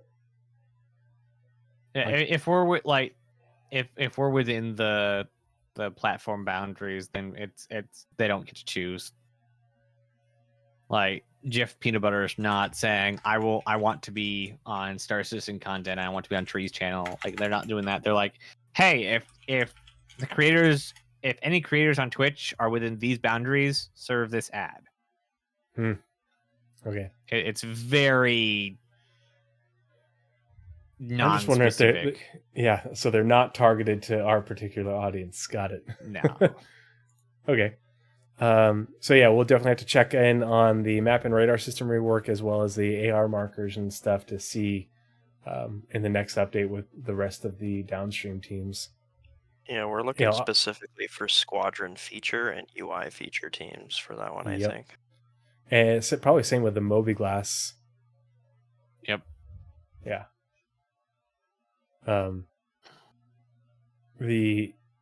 was the MFDs, the flight model, and the flight combat AI were the things that were enabled across Squadron 42 and are now in testing in the last monthly report. So, plus we've got another monthly report in 2 days. So we should be getting another really good update from that. I'm eager.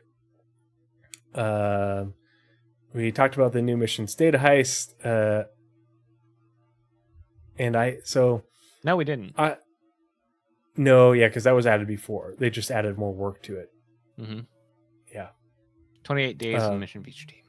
Mm-hmm. New player experience, mission feature team. This is just they also have, I think it was like landing zone people working on this, or was it branding? I forget. That is working on it. Yeah. They're basically expanding what they did on ArcCore to the other landing zones, or in the process of doing it. So here's a good one. And I normally just skip right over persistent streaming and server meshing sprints just because there's always so many teams working on it. But with the lack of updates, the lack of information about the what's going on, it's important to look at it, because the network team, persistent tech team, game services team, they're the ones that have generally been working on it a lot. And you also see work from systemic services and tools, because they have services that interact with server meshing and PES to make things work. It's interesting that the mission feature team added 54 days of work to this, as well as the engine team, of all things. but obviously we can see that they are adding work. They have a whole bunch of tasks that they're working on. And so there's a lot of things for them to do. But this tells us straight up that they have a plan. If you didn't have a plan, you wouldn't be able to delegate this many specific tasks to your different teams and the people within them. We just don't know what those are. We don't know what the overall goals of these individual teams are. The mission feature team, to me, this is probably just them refactoring the mission services, because there's a mission service that works in the background that updates all the missions for people who are in game. And this is probably them just updating the mission service so that way it can communicate with multiple servers in a mesh. Because they have talked about that work before. So it's encouraging. The new player experience stuff was EU Landing Zone 2 and MFT. Ah, perfect. Very good. Let's see. So and server I was going to say something about... Oh, I hope data heist... Like, Hopium, data heist hacking. Pessimism, data heist is just getting a chip thing. I really think that we're building the framework for the mission, so that way when hacking is done, we just insert hacking. I hope so. I hope so. We've gotten the prop work. We've seen the props for it. We've seen them in teasers and was it ISC or was it CitizenCon where they showed the devices?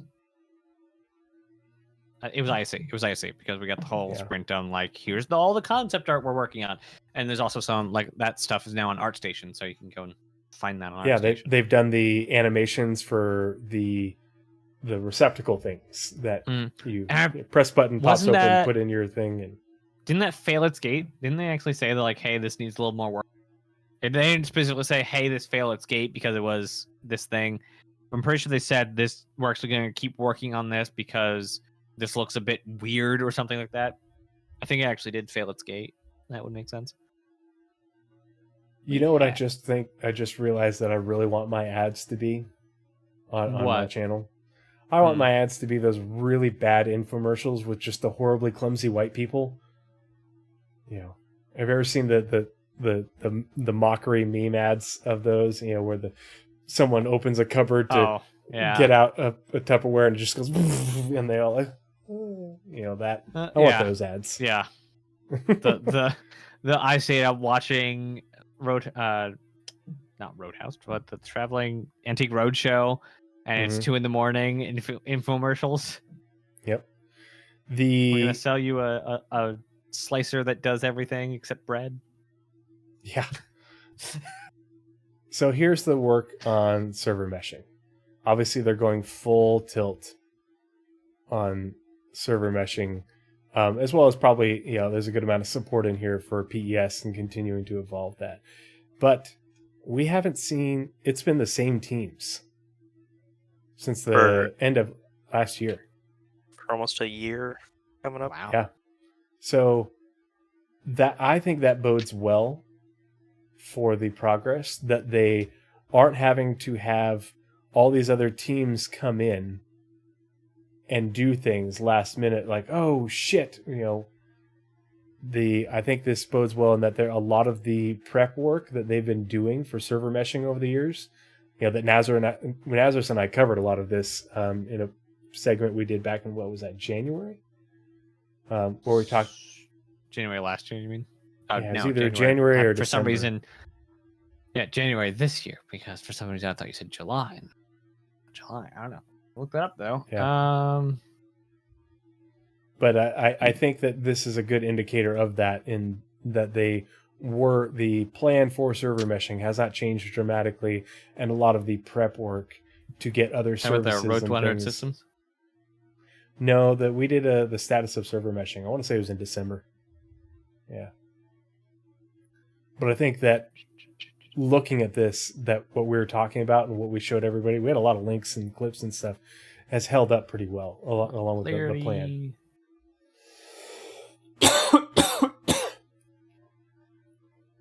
See, a lot of monthly reports, not anything titled status of server meshing. We've got modularity and 100 systems. And lots of reports. So Aether Drift, they did say, CR said himself that to get PES working and into the dev branch this time last year required 18 new services to be built in order for it to function. Whereas server meshing requires 4, at least as of the last update. So that's a good thing because it's indicative of how well their planning has gone prior to this. Because the plan for server, the overall plan for server meshing really hasn't changed over the years, whereas the plan for persistence changed dramatically when iCache failed and they had to pivot to the PES system. That's why all those different services had to be built from the ground up, and why it released in such a bad state, because they hadn't been working on it in that direction the entire time. So I'm hopeful. I don't think this year, but I am hopeful for the release of it Q1 2024 in we're going to have problems, but I think they're going to be far different problems, and I think less numerous than what we had with PS. Less game breaking, but that's just my 2 cents. So, physical damage and breakability. I have a feeling that this is Maelstrom, but they just don't want to change the name.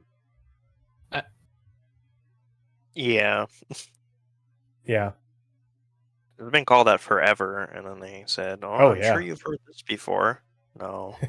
No, we haven't, John Crew. And then it shows up in a monthly report like a month after. But they keep making that same joke, too. Mm-hmm. Well, is that a spoiler? Good joke, John. The longest rope physics task I've ever seen. How long has they been working on it? 2022, January 2022, they've been working. This is one of those things. It's like the bedsheet things where it's cloth physics, and people like tied it into, it's just bedsheets. That's dumb. That's all. No, it's not all they're using it for. And it's the same thing. Well, just ropes. Well, it's not just ropes. It's the way that ropes behave in a physics simulation that's used for countless things. Yeah, it's anything that is rope-like in structure being physically simulated, which means your fuel pipes you're going to need to attach to your vehicles in the hangar. Rope-like in structure? You mean sandworms? Ooh, I wonder if they'd use that. I feel like that's a completely different system, but that... Not only the sandworm, but your harness that you use to ride it would need to be a rope. Confirmed. Yeah, confirmed. I like these things. I like these things a lot. Sandworms and sandworm pets. Confirmed on the Pathfinders podcast, July 31st, 2023. You heard it here first, folks. And all of the space weed. This is another one that really doesn't get talked about, but God, we need this as a quality of life update. And this is probably another of those things where we will see this, it will be for CitizenCon Partner Development Part 2, and it will include things like the player interaction experience. And there's Tier 1, or Tier 0, Tier 1, Tier 2. And we got part of that this last year. We're gonna get more this year for sure.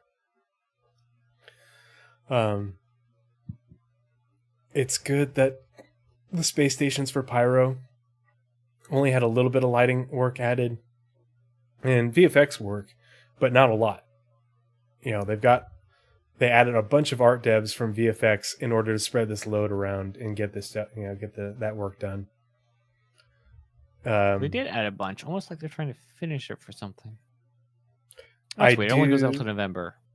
I am curious because they added a bunch of narrative stuff for the Pyro System Planet mission setup, I think, and they talked about this in the monthly report, which is them pardon me, setting the boundaries for all the different pirate gangs and where their sort of zones are and making all that. So that'll be interesting to see. But Interactable's team adding 4 days of work. This is just them dropping in a whole bunch of things that we can pick up and doing it probably systemically.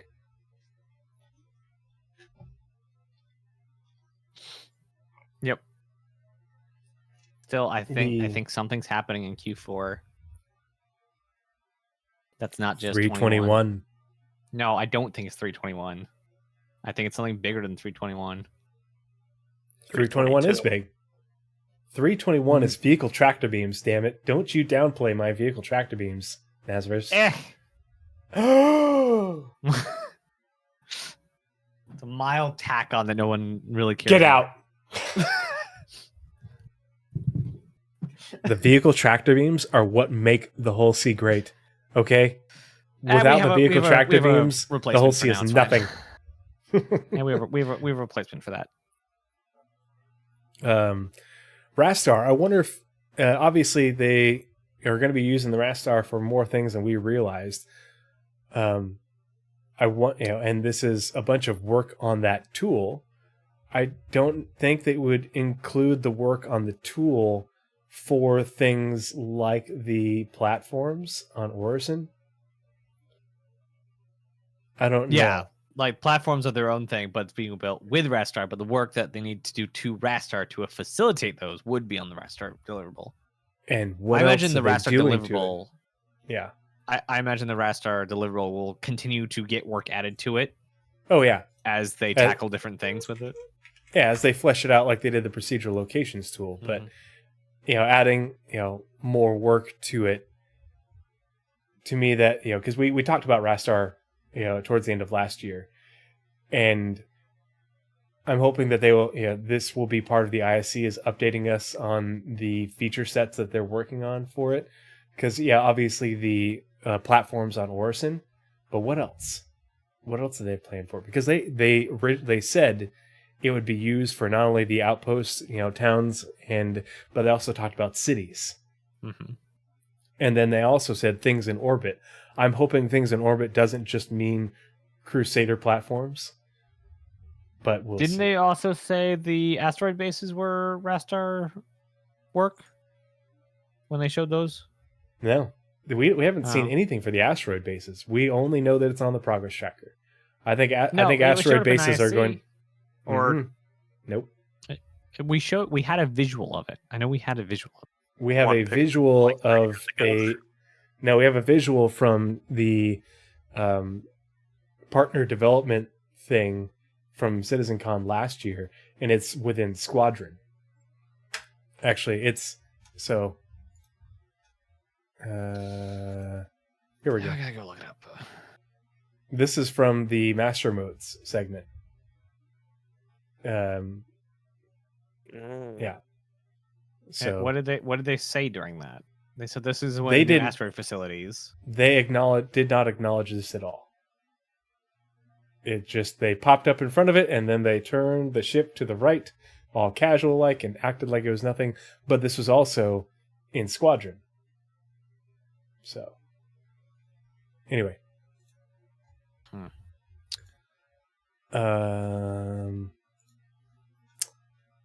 Squadron 40 vehicle support. Yeah, we know that's going to continue to go on until that's done. But until Squadron 42 episode 3 is done. But it is downstream teams. It's not vehicle. They didn't add more work for vehicle content. Nice. So at least that I can see. But that can also change later. Yeah, it could. They could add current scheduled any ships needing content. But if they get to, another 3, 6, 12 months down and like, oh, actually we need a variant of this ship, well, they gotta go back to the content team. Mm-hmm. I want to look at these two real quick to see which ones they are. The unannounces. Yeah. Okay, so one's the Montreal and one's EU. Aha. Okay, so when you see things you can differentiate them. Okay. So whenever we see downstream work get added to a vehicle in production, that's usually how you gauge it's nearing completion. They schedule the downstream work generally in the last quarter or so of the production of that ship, depending on how big it is. Well, here we have a ship that's been in production since late February. The vehicle content work that is scheduled out towards mid-October. So this is probably going to get additional downstream work added, like audio, maybe a vehicle feature, which actually no, vehicle feature is upstream. But this is probably a ship that is planned for IAE. So an unannounced plan for IAE. Straight to flyable. Yep. Both the Montreal vehicle content teams are working on, they're currently working on 2 variants of an existing ship. Both sprints look exactly like this, but only one of them got vehicle VFX work added to it. But I expect both of them will be released straight to flyable at CitizenCon.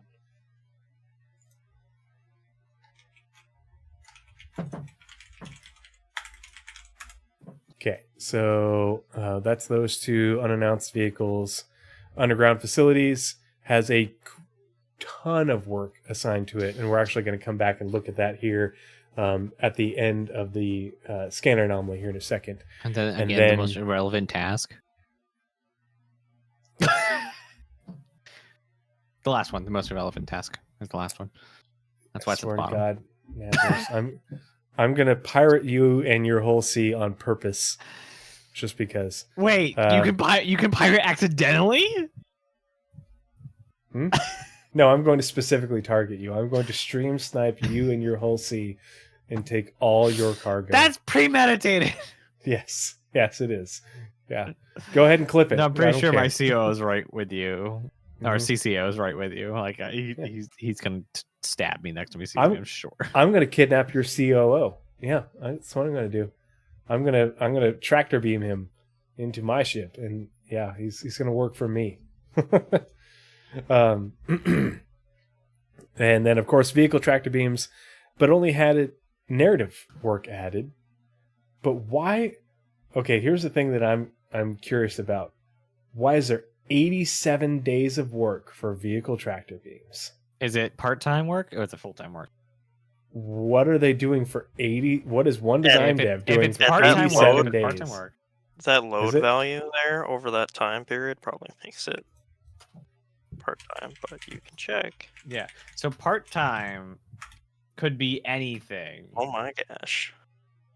It's just full-time and they gave them 1 million years to do it.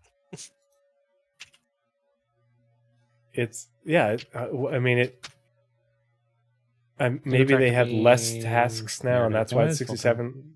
But yeah, it's full time. Because I know they have to do. They have to do all the blurbs for items and all. Yeah, each item. Yeah, each item and its strengths, weaknesses, blurbs, company it's from. But that should not take 87 days. It's more like at most a month, depending on assuming we're getting one in each size. And we have 2 manufacturers that we know of for vehicle tractor beams. So we have Grey Cat and Misk. 1, 2, 3, 4, 5. But we also don't know. Is there 5? 10 I thought it was just 0 to 1, 2, and 3, or 0, 1. 2. Is that all we're getting? I thought because they simplified it. It's okay, no longer so it's only 6. 5. Yeah. So it's only at most 6 tractor beams. I don't know. I feel like they're lumping something else in there. I just don't know what it could be. But I mean, at the same time, tractor beams attached. We know the SRV is using vehicle tractor beams, and in the monthly reports they talked about the vehicle tractor beams already being added to the other ships that have them, and they have talked about the way those different things work and such. So I think that we're not going to see it for 320, but I think that's why I think this is such low-hanging fruit for 321. Because I'm still not convinced that 321 exists. So okay, well, you have the right to be wrong, Nazeris, but absolutely, and I fully exercise that right to be wrong. We should make a bet. But I stayed out a lot of the hopium for a lot of stuff, especially for tractor beams and stuff getting into 320. I'm cashing in all of my hopium on 321 not existing. That's what I'm doing. I want Alright. want it to be 320 and then 4.0. I want nothing else except for the event patches. I want Nazeris nothing else. is- I want them to shut up and work in 4.0. Done Nazeris waiting is for 4. dumping his hopium capacitors, and they will be slow to recharge. No. I think They won't be slow. we can skip over the scheduled deliverables report. Yeah. We're Just already because, like way over. yeah. Like we got. Well, there was. If I we wanted had to get two done at roadmap. simple time, we had the half an hour for the entire segment. Yeah, it shouldn't be too terribly long. But we did have 2 roadmap roundups and a lot of changes to go through. Yeah, a lot of stuff moving around. The only other thing I just wanted to ask you guys your opinion on. Let's pull up the mission feature team. My So preferred way to see the scheduled deliverables now is just filtering by in progress and scrolling down this list. But it's basically like using the deliverables report, but Yeah, as a list. I just look at that 2-week period there and go, oh, okay. So That's the extent of my analysis. Bounty Hunter V2. So the other thing that I think could come in 321 is Bounty Hunter V2. And you'll see EU Landing Zone 2 goes all the way out to mid-December, which is where they take their break. That doesn't mean the feature can't release before then, because this will probably continue. It just means that if EU Landing Zone 2 is working on Bounty Hunter V2, it means that they could be already working on the landing zone stuff for Stanton for Bounty Hunter V2, and maybe they have to work on it for Pyro. Or maybe they will get the first round of locations in Stanton and then add more of them, later on. We don't know.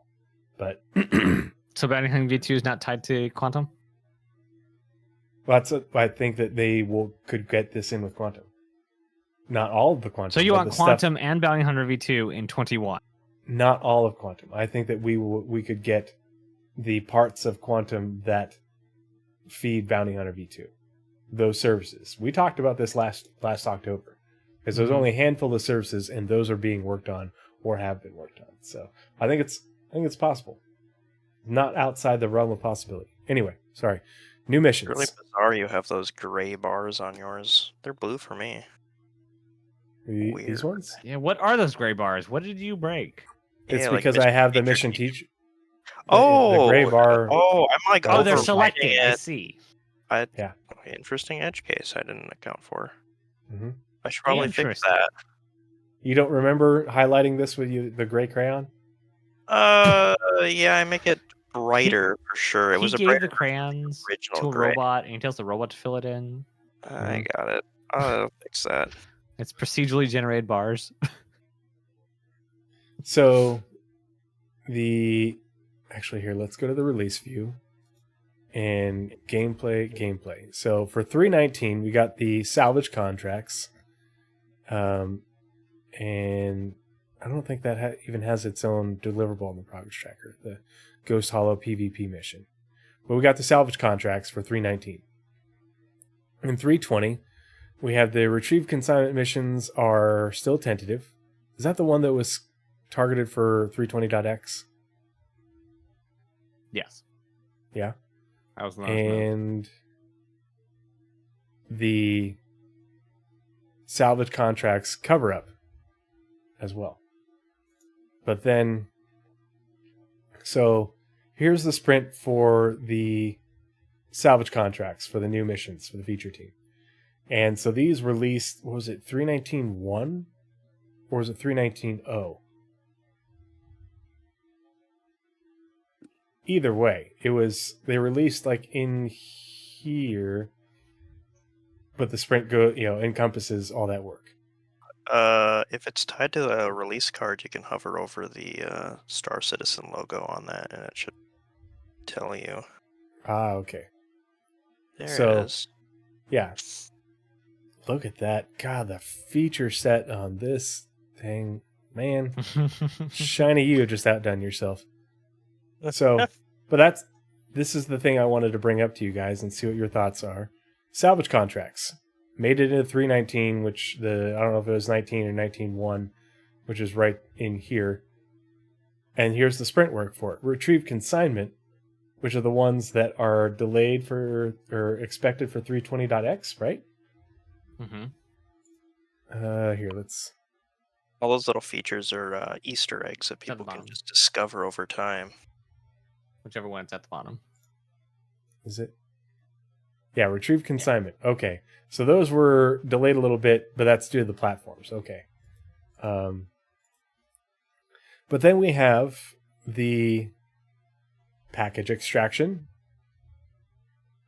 And where's the other one? Heist? I was looking for mining resource rush. So that one had more work, but it started earlier, but ended about the same time as package extraction, retrieve consignment, and the salvage contracts. Mining resource rush is the same thing as salvage contracts, but just for mining. No planned release date, no other work scheduled, nothing. Same thing with the package extraction.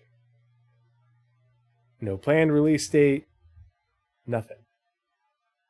But then again, we have the other missions that are, let's see, which was the other ones?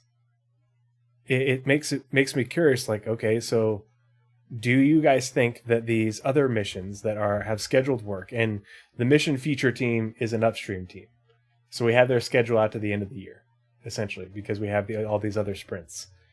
And these sprints are all ending in early November for steel recovered cargo, for restoration contracts, for data heist, for cargo hauling, all 4 of those. And then, but we also have missions that their scheduled work is completed but aren't in. I don't know what they'd be blocked by, but I think much like just as a knee-jerk reaction, I think they have something like the platforms with consignment. There's something blocking it. Yeah. There's some dependency. Location dependencies. Either location dependencies, or the other thing that I was thinking about is they could only get so many of these QA'd. That makes a lot of sense. That makes a lot of sense, actually. Like, we're going to schedule... We scheduled QA to QA the salvage contracts, but we didn't have enough QA to get resource rush done. And so we're waiting on more QA resources to QA these other missions. Because I think the other thing is they could be... Instead of... they're waiting for QA before they commit them. And then if QA can commit them before... Because if all these missions are basically built onto like the 320 branch, then it means that they could be added for 320.1, 320.2 in order to add more gameplay through the fall while we wait for whatever. Whoa, what if they released these deliverables out onto like some kind of PTU that people could just QA in that way? That's just crazy talk, Shiny. Different teams like to do it different ways. Like, there are some teams that are like, yeah, absolutely, we want ETF or Wave 1 to test this like as soon as possible. Other teams are like, this feature does not go out until our entire internal QA team has signed a written consent form that's ready to go out the door. Like, some teams, very like open, like, yeah, sure, let the players have it. And some are very just behind closed doors until we say otherwise. Yep. Much like they schedule differently. That's all I had. Yeah. I wanted to hear what your thoughts are, because I was looking at these earlier and I'm like, why don't we have the resource rush missions?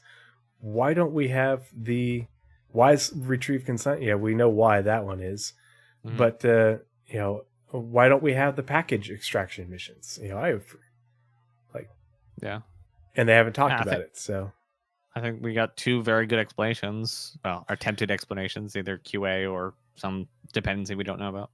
Because these are the ones that I was really looking forward to, the package extraction, because it says a new multiplayer mission where players will work together to recover stolen prototype ship components. Crusader security tasks players with extracting these highly classified components from Ninetales transport ships before they can escape off-world. So, unless they take place on platforms, maybe? I'd imagine. Like they start off on a platform and then you just have to get to them before the ship takes off from the platform. That's the only other thing I could think of. But I would think that they would include that in the targeted for 320.x. So, I don't know. Either way, there's a lot of mission work going on to be excited about. We just don't. Absolutely. There's a lot of it. Yeah, there's a lot of it we don't know when. But because the sprints are so short and uniform, I'm very hopeful for Q3 or Q4 this year for a lot more missions. Do you guys have anything else you want to look at on the roadmap roundups, progress tracker, all that ShinyTracker stuff before we hop into the scanner anomaly for this evening? Nope. No. Alrighty. So let's. As you kick that off, I'll be right back. Oh, wrong one. You transition the same thing. There you go. It was the one without shiny. There we go. All right, so transitioning back to that, and I'm going to close this group of tabs and open up this group of tabs. Okay. Alrighty, and now we'll transition back. And we're going to get started into the scanner anomaly this evening, and this is titled, Is Star Citizen Too Niche? And we're just going to go over a few things that I have noticed recently that sort of are the impetus for this conversation. Dun, dun, dun! Everyone's hated career kits. Scams. Which, career. Yeah, very not good look. Although, the interesting thing that came up literally just before we were supposed to get started was, let's see, where is it in the news? You mean the mission featurette thing that they did with Well, no, I've got the feed thing in my Star Citizen News channel in my Discord, and at 2:05 p.m. it showed a whole bunch of stuff being deleted, including all of these career kits. So I've had this tab open since earlier today, and I screenshotted this just in case. So I don't, but they never came back up. So I don't know if they were legit deleted or what, but that's interesting to see. So when these career kits dropped for sale, there was a lot of people, myself included, who were very critical about this move because it seemed like another in a series of moves where the CIG marketing team made decisions and did things without a sanity check from the community team, who would have told them that, hey, we don't have a way for you to get your gear back in game if you lose it due to a bug or if it's looted. And so you can buy these career kits right now, and if you die in game and your body glitches out and falls into the planet, you can't get them back. If you die in game and somebody loots your gear, loots your body, and you go back and you find just your skin and bones, you can't get them back. And you paid real life money for them. So that's a really bad look. And a lot of people excused it and said, well, you can just melt it and buy it back. The problem is these were marketed to new players, new people coming into the game who don't know about that. And using the melt rebuy thing just creates a whole bunch of extra transactions that clogs up the website's backend. And it's also a workaround. You shouldn't have to do a workaround to get things back that you paid real life money for. That's my take on it, and I'm not going to budge from it because it's a really bad take. This is it's bad enough that they've been doing this for years with buying weapons and armor. The worst part is when you market it to brand new people who don't know the ins and outs of all of these things. And this is something that Nazeris and I talked about. Let's see, here we go, move this tab over. So Nazeris and I did it. Oh, go ahead. Sorry. I was going to say that my opinion is that it wouldn't be a problem if you just, died in real life when you died in the game. If Chris Rockwards would just send Pinkertons to your house, take care of you like Blizzard. Trunk Monkey or something. Buy the wrong parts. Yeah. I don't mind. I think that this kind of gear or subscriber gear should be looted because it gives people, a way to obtain it without paying real life money for it. To obtain exclusive items. It also makes people more protective of them and makes people make better decisions. But it's fine if it's lootable, if you can just do an insurance claim on it like you can a ship, and it pops back up in your inventory over time. I think that should just be transmogs. Transmogs? Yeah, like in WoW, it just skins for things. Oh, just make anything like anything else, and that's a different conversation entirely, Kilo, because I totally agree that the way that they've gone about the cosmetic system is not the right way, and that's another thing that Salty Mike and I agree about. But this is what they've done, and I don't know if they're going to change it. This is what we have for now. But it's this feeds into the conversation of, is Star Citizen niche? Because right now, much of the focus of Star Citizen and the gameplay, and for a long time, has been on the ships and vehicle game, vehicle gameplay, but really ship-based gameplay. And it's interesting that they went about this. It's the cart before the horse, because we need a way to retrieve these things, get back, be able to claim them, and they show up in a locker, over in a certain period of time. Obviously, you don't want it to be rapid, because then people will just dupe things. But be able to, hey, claim it, and then Space Amazon sends a new one, and it shows up in a locker, and you're able to retrieve it, at the station that you claim it at. That's fine. But they're really, this shows that there's kind of a change in direction in how they're marketing things for sales, not necessarily away from ships, but in addition to ships, because of the focus on FPS gameplay. And whereas space games and really spaceship games are very niche, that is a niche market. What is not niche is FPS gameplay, and not just combat, but anything. There's FPS games to do all sorts of stuff, and there's lots of different niches that are involved in the first person, not FPS, but first person gameplay that are represented in lots of other different games that are played by many, many, many, many millions of gamers. And this is why I'm like, okay, this is them starting to, I feel like CIG is starting to expand into being less niche.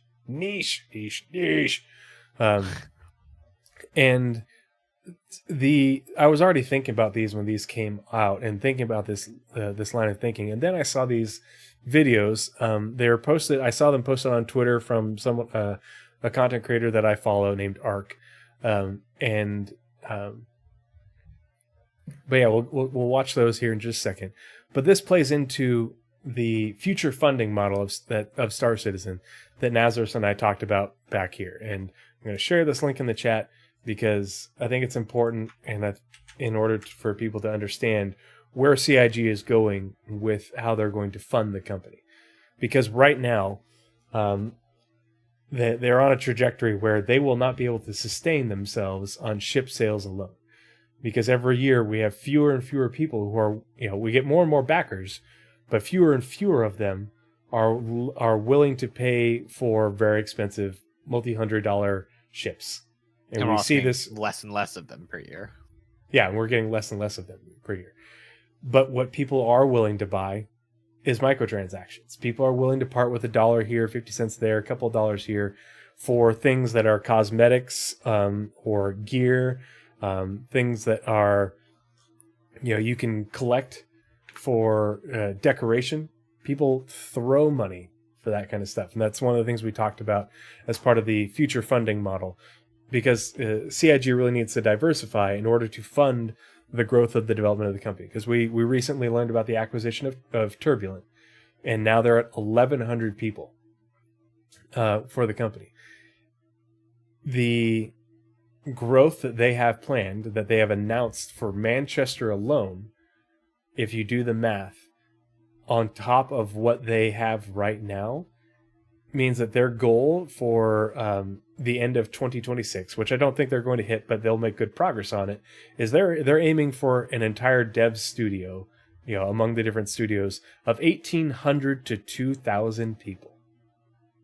That is a very expensive company. We're talking about annual operating costs of over $200 million easily. We're not going to be able to do that on ship sales alone. Even if we continue to get more backers, it's not a sustainable funding model, especially if you have a bad sales year on ships and you're not able to sustain that level of production, all of a sudden you're really deeply in the hole because you have such a massive expenditure. So they need to diversify. And part of that is selling multiple, the different episodes of Squadron 42. It's why they plan to be able to make them in 2 to 3 years at a time following the first one. But another part of it is utilizing PES in order to be able to sell things that are cheaply made, because you can hire tons of brand new artists straight out of university in order to make props for your HABs, for your ship, for your hangars, for your outposts, to make armor and weapons and skins for ships. Those are things that can be mass produced by cheap labor from new grads at the rapid rate that they can sell for a little bit here and there, that consumer psychology says people will eat up, but that's another thing. So, but in order to make a lot of money off of things that are cheap to produce that people will buy, rather than spending hundreds of dollars on ships, they'll spend a few dollars here and there. You need a larger player base. Well, in order to have a larger player base, a larger concurrent player base, you need to have a product that is less niche. And right now, Star Citizen is pretty niche, largely because it's unfinished and because it's in an alpha and there's lots of bugs and stability issues and there's a lot of content that isn't there, but also because the focus has been on ships for so long and ship-based gameplay. But we just looked at a bunch of things on the progress tracker and via ShinyTracker of a whole bunch of work for things that is not related to ship gameplay, where the only involvement in regards to ships is as a mode of transport to get to a point of interest to interact with first-person gameplay.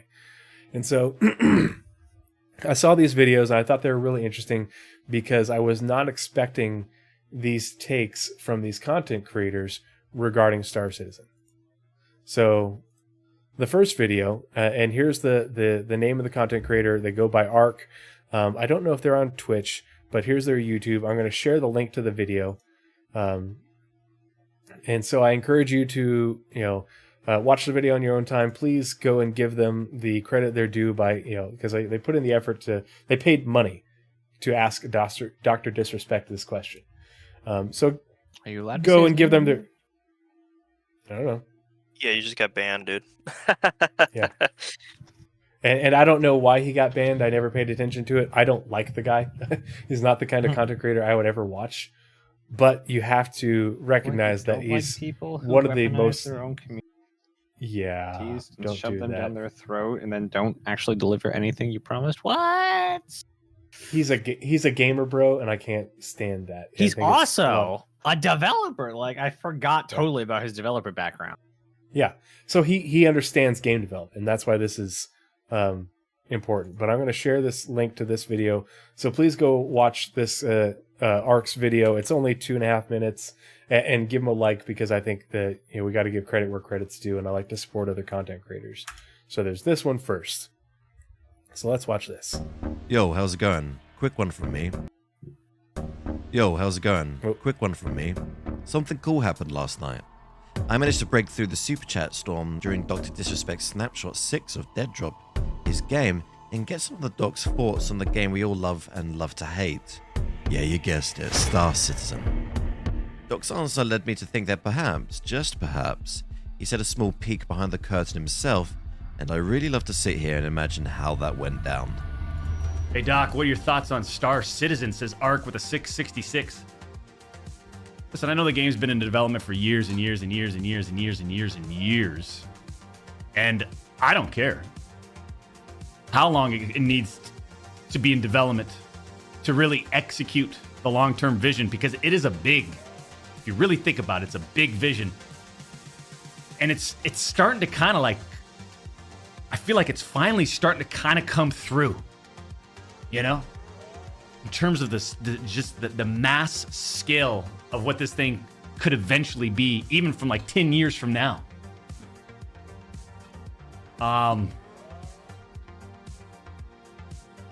Hydrates. I guess it just kind of depends at this point. How many devs are on it? What's the budget looking like?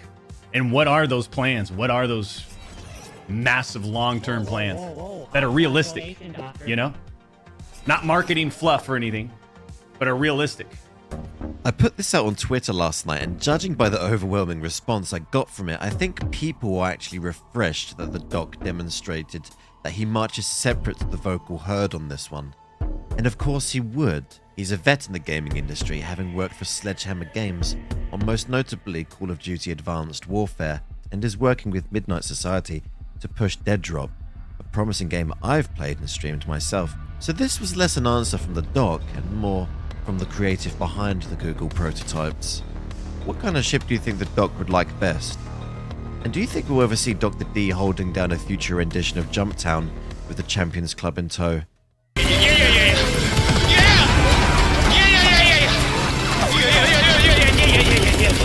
Comments go a long way to driving the algorithm for me. All right, so really interesting take from Dr. Disrespect. And it's like, oh, Dr. Disrespect, who the hell's that? I've never heard of him. Why should I care? Dr. Disrespect has 4.48 million subscribers on YouTube. Not on Twitch. Yeah. He's banned from Twitch. Controversial. He's a very controversial content creator and streamer. And that's partly why he has so many people following him. But if Dr. Disrespect is following Star Citizen and that's his take about the project, when it gets to a state that he's ready to play it, Dr. Disrespect of all people will stream and play Star Citizen and talk about it. He would not if he did not believe that it could be a mainstream thing, because he wouldn't.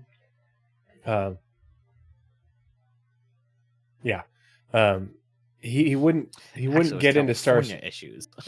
Yeah, well, he wouldn't get into a product that wasn't mainstream, that he didn't think people would pay to watch him play and pay to cover.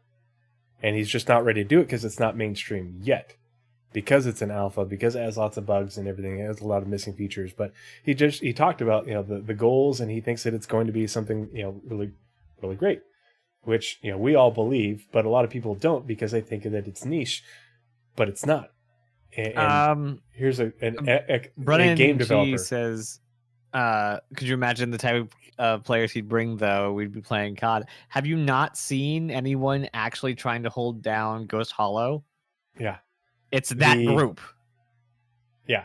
And Pyro is an entire system of Ghost Hollow. Like, it's there's space for them. And we're going to get into more of that, because I think a lot of people miss the context of why, if Star Citizen isn't going to be mainstream like Fortnite is mainstream, like Call of Duty is mainstream. It will become more mainstream and less niche. It's not going to get, because when Nazeris and I talked about the future funding model, we did compare, the kings of microtransactions, which are Warzone, which are Fortnite, and those have like literally 100+ million players and make $1 billion plus $2 billion plus a year. Yeah, niche. But Star Citizen doesn't need to have 100 million players a year. Star Citizen doesn't need to make billions of dollars. Star Citizen needs to make a couple $100 million a year and can easily do that by being a less niche, more mainstream game. Now, you're not going to attract all those people, but you'll attract enough of them who will be attracted to what people like Dr. Disrespect are interested in playing and what they demonstrate. Hey, this is what you can do in this game. And when you have an audience that is that many people, that's free advertising for what your game contains. And people will follow Dr. Disrespect to Star Citizen, for better or for worse. But we're going to get into why, even if he brings a lot of people that you don't want to play with, that's fine. That's why Star Citizen's going to be really, really big. Not like big as in a big game, but big as in like vast and broad and amount tons of space. kilometers of play space. Yeah. Amount of millions, billions of kilometers. So Ark asked a similar question to Summit 1G. And, may not have heard of Summit 1G. Again, to me, another gamer, bro. I can't watch these content creators. Not my thing. But it's representative of the conversation. And we'll watch this in a second. Well, why do I care about Summit 1G? Summit 1G has 6.2 million followers on Twitch. 6.2 million followers on Twitch. And let's see, is now playing Max Payne 3, doing a speed run of Max Payne 3. Max Payne 3 came out years ago. It is not a new game. It was a popular game, but not wildly popular. He has 10,000 people watching him right now. 10,000 people. That is more than I've ever seen anyone watching Star Citizen at any given time across numerous streamers. I think the highest I've ever seen, is just getting up to 5,000. Yeah. Well, I know the And that original was Max like- Payne is really old. Max Payne 3, I don't know how old that is. I remember playing the original way back when. Was it CitizenCon? No, it wasn't specifically not a CitizenCon that got up to 5K. I forget what it was. Yeah. The speedrunning community is big. Think of all the things that he could speedrun in SC when it's in a more mainstream place.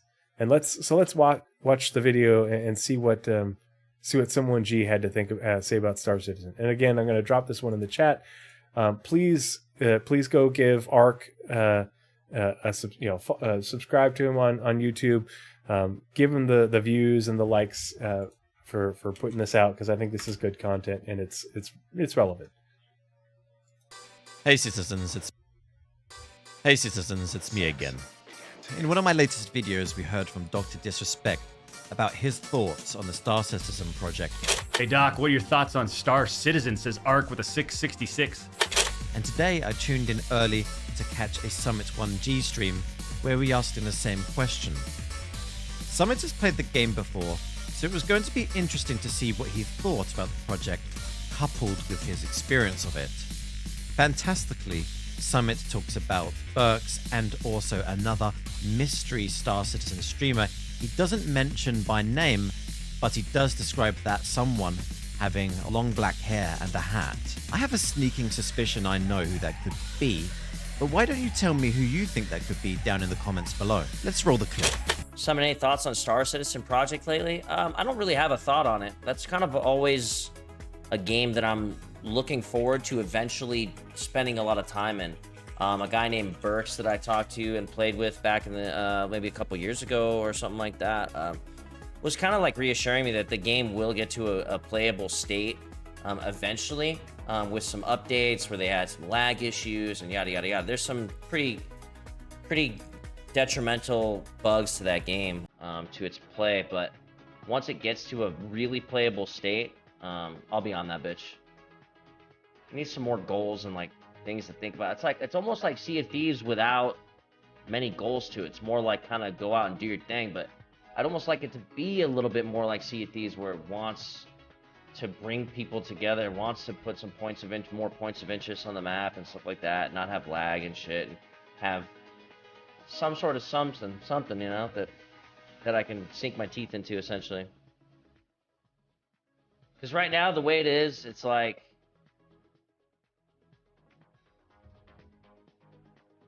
it's so open-ended, you don't really know, there's not really much to do. that makes sense. I didn't feel like there was an incredible amount to do while I was playing it. Like, okay, we can kind of maybe do a bounty thing, right? We hunt down a ship. We can go to the ground. I like doing the ground stuff. I like dropping to the ground and exploring a planet and going into the underground bases. I like that Mass Effect shit. You know what I'm saying? I've never really been good at piloting stuff, so I don't really only want to do like flying around space and shooting at each other with spacecrafts and stuff. I would also like to, more stuff to do on the ground. Which, don't get me wrong, I haven't played in a while. I don't know if there is better stuff to do, but for the most part, it was like, you can kind of hit these like little underground, on the planet, like bases, right? Like grounded bases and stuff. And it was kind of cool. Like, I'd like them to, do more with that. I don't know. Basically, I'll eventually play it, and I think I will have a good time eventually on it. That's what I'm saying. It's kind of up my alley, but at the same time, missing the mark for me a little bit. If that makes any sense. But yeah, I think it's a like overall pretty cool game. We talking about Marauders? No, we're talking about I don't know why I can't remember the name. Star Citizen. I got it.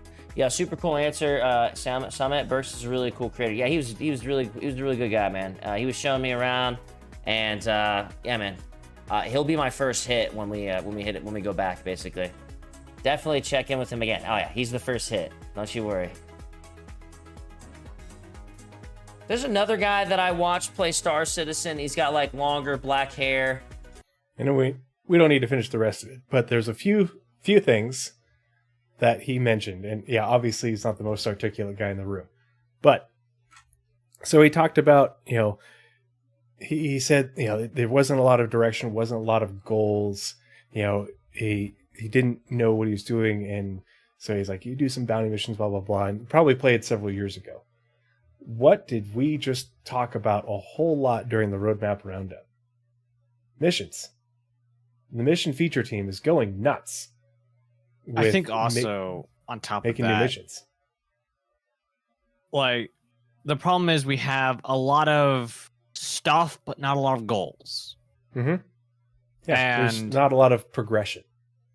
yeah, and that's where the reputation side comes in. But not even reputation. That's where hopefully sometime soon we see the resurfacing of the narratives version of the what are they called? Things that just moved to narrative. Mission givers. Because those are like narrative driven missions. And for a lot of people, they don't want to be Joe doing sandbox stuff. They want to have a game with a purpose, with a storyline, A to B, a tailored experience. Yeah, missions and goals, things that tell you what to do, and you go do them. Yeah, and like this game has already been laid out to facilitate both. Yeah, and that's the thing, is it isn't just a MMO with a whole bunch of quests that you have to do in order to progress your character through a storyline and everything. It's also a sandbox, and so if you want to do sandbox stuff, there's room for that.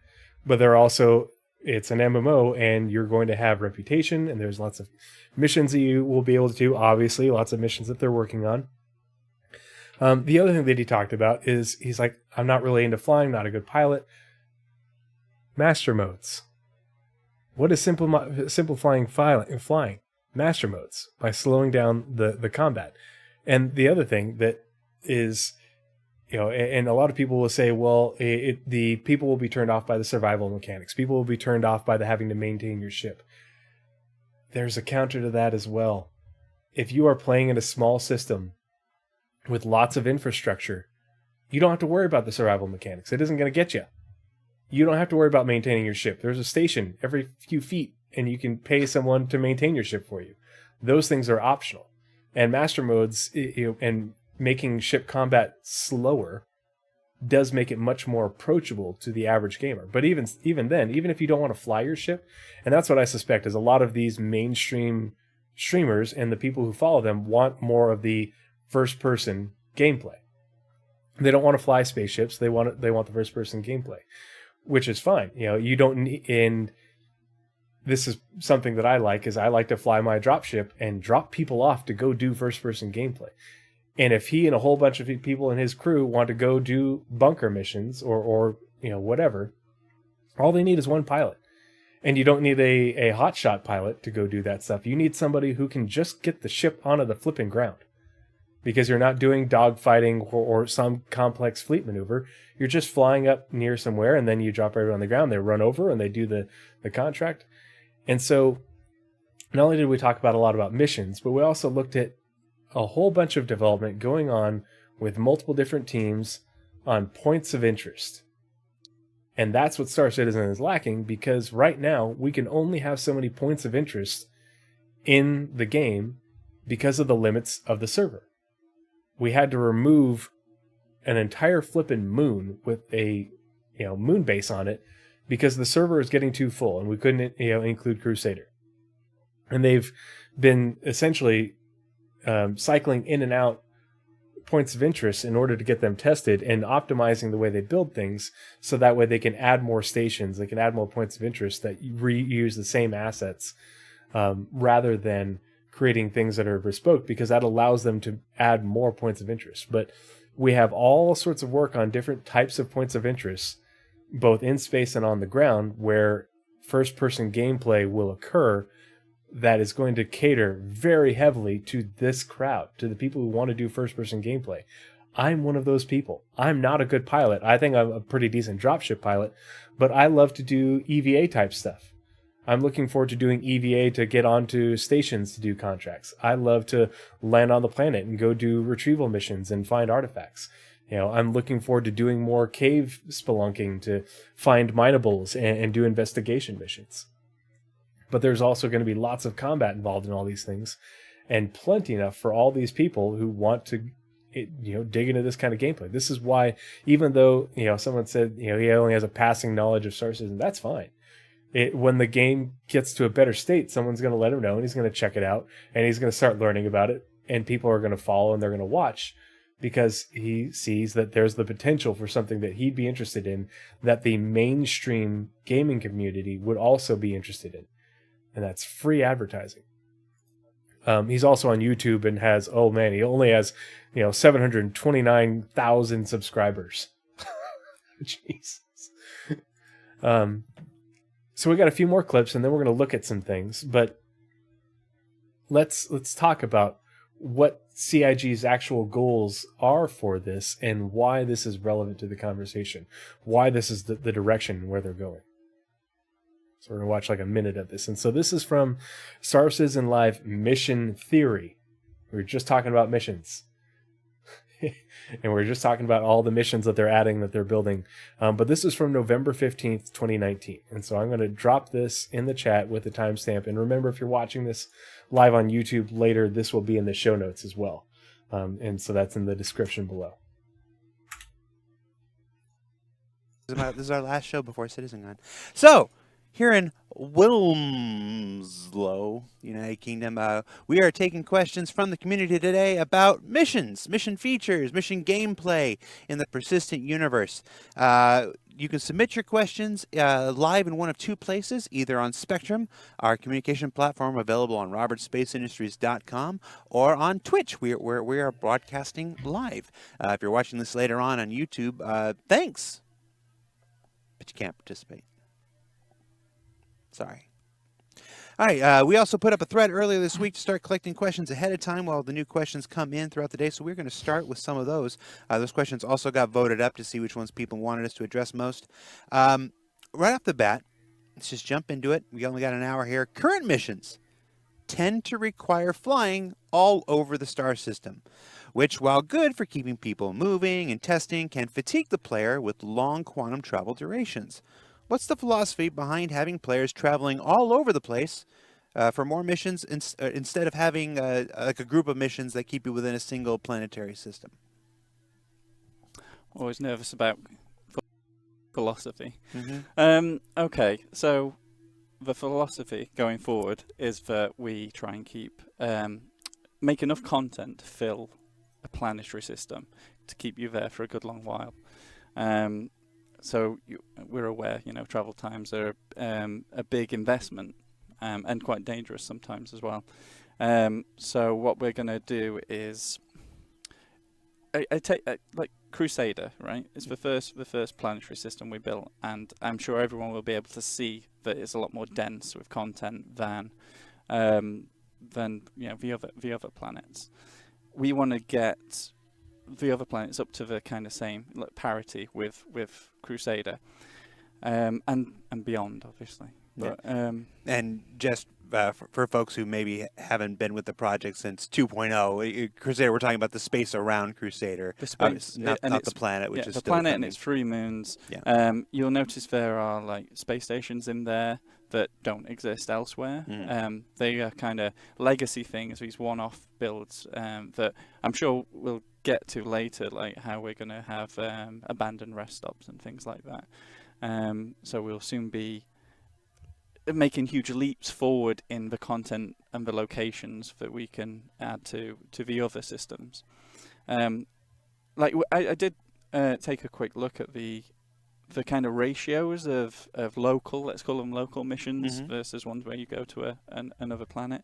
And if this question is coming from someone who plays a lot of the main content in the game, which is obviously delivery missions and bounty missions. Okay, so he talks about how they want to add more location or more missions, more contracts, more jobs, more gameplay in order to keep you within a planetary system. So a planetary system is a planet and its moons in the local space around it for a long time. And this is something that Luke Presley reiterated. Chris Roberts has said it before. I just couldn't find that clip. But they have talked about this, where they don't want you constantly crossing the system unless that's your specific gameplay. Like if you're a hauler and you're doing long haul, space trucking, then that's different. But they want to have a high density of mission content, of gameplay in a planetary area to keep you in that area and keep you, working in that area and working for the factions within that area for a long time before I've done what I need to. I've maxed out my rep with these, this organization. I want to move on to another organization, or I have a mission that as part of this tree finally takes me out of this given area. Well, in order to have these missions and have a lot of mission content, you also have to have, like he talked about, points of interest. And in order to have lots of points of interest in Star Citizen, you have to have server meshing. Every point of interest creates entities that load up and get loaded up on the server. And so as players spread out, you've got more and more points of interest, and that bogs down the server. And so they have to limit how many points of interest they can put in the game until we have server meshing.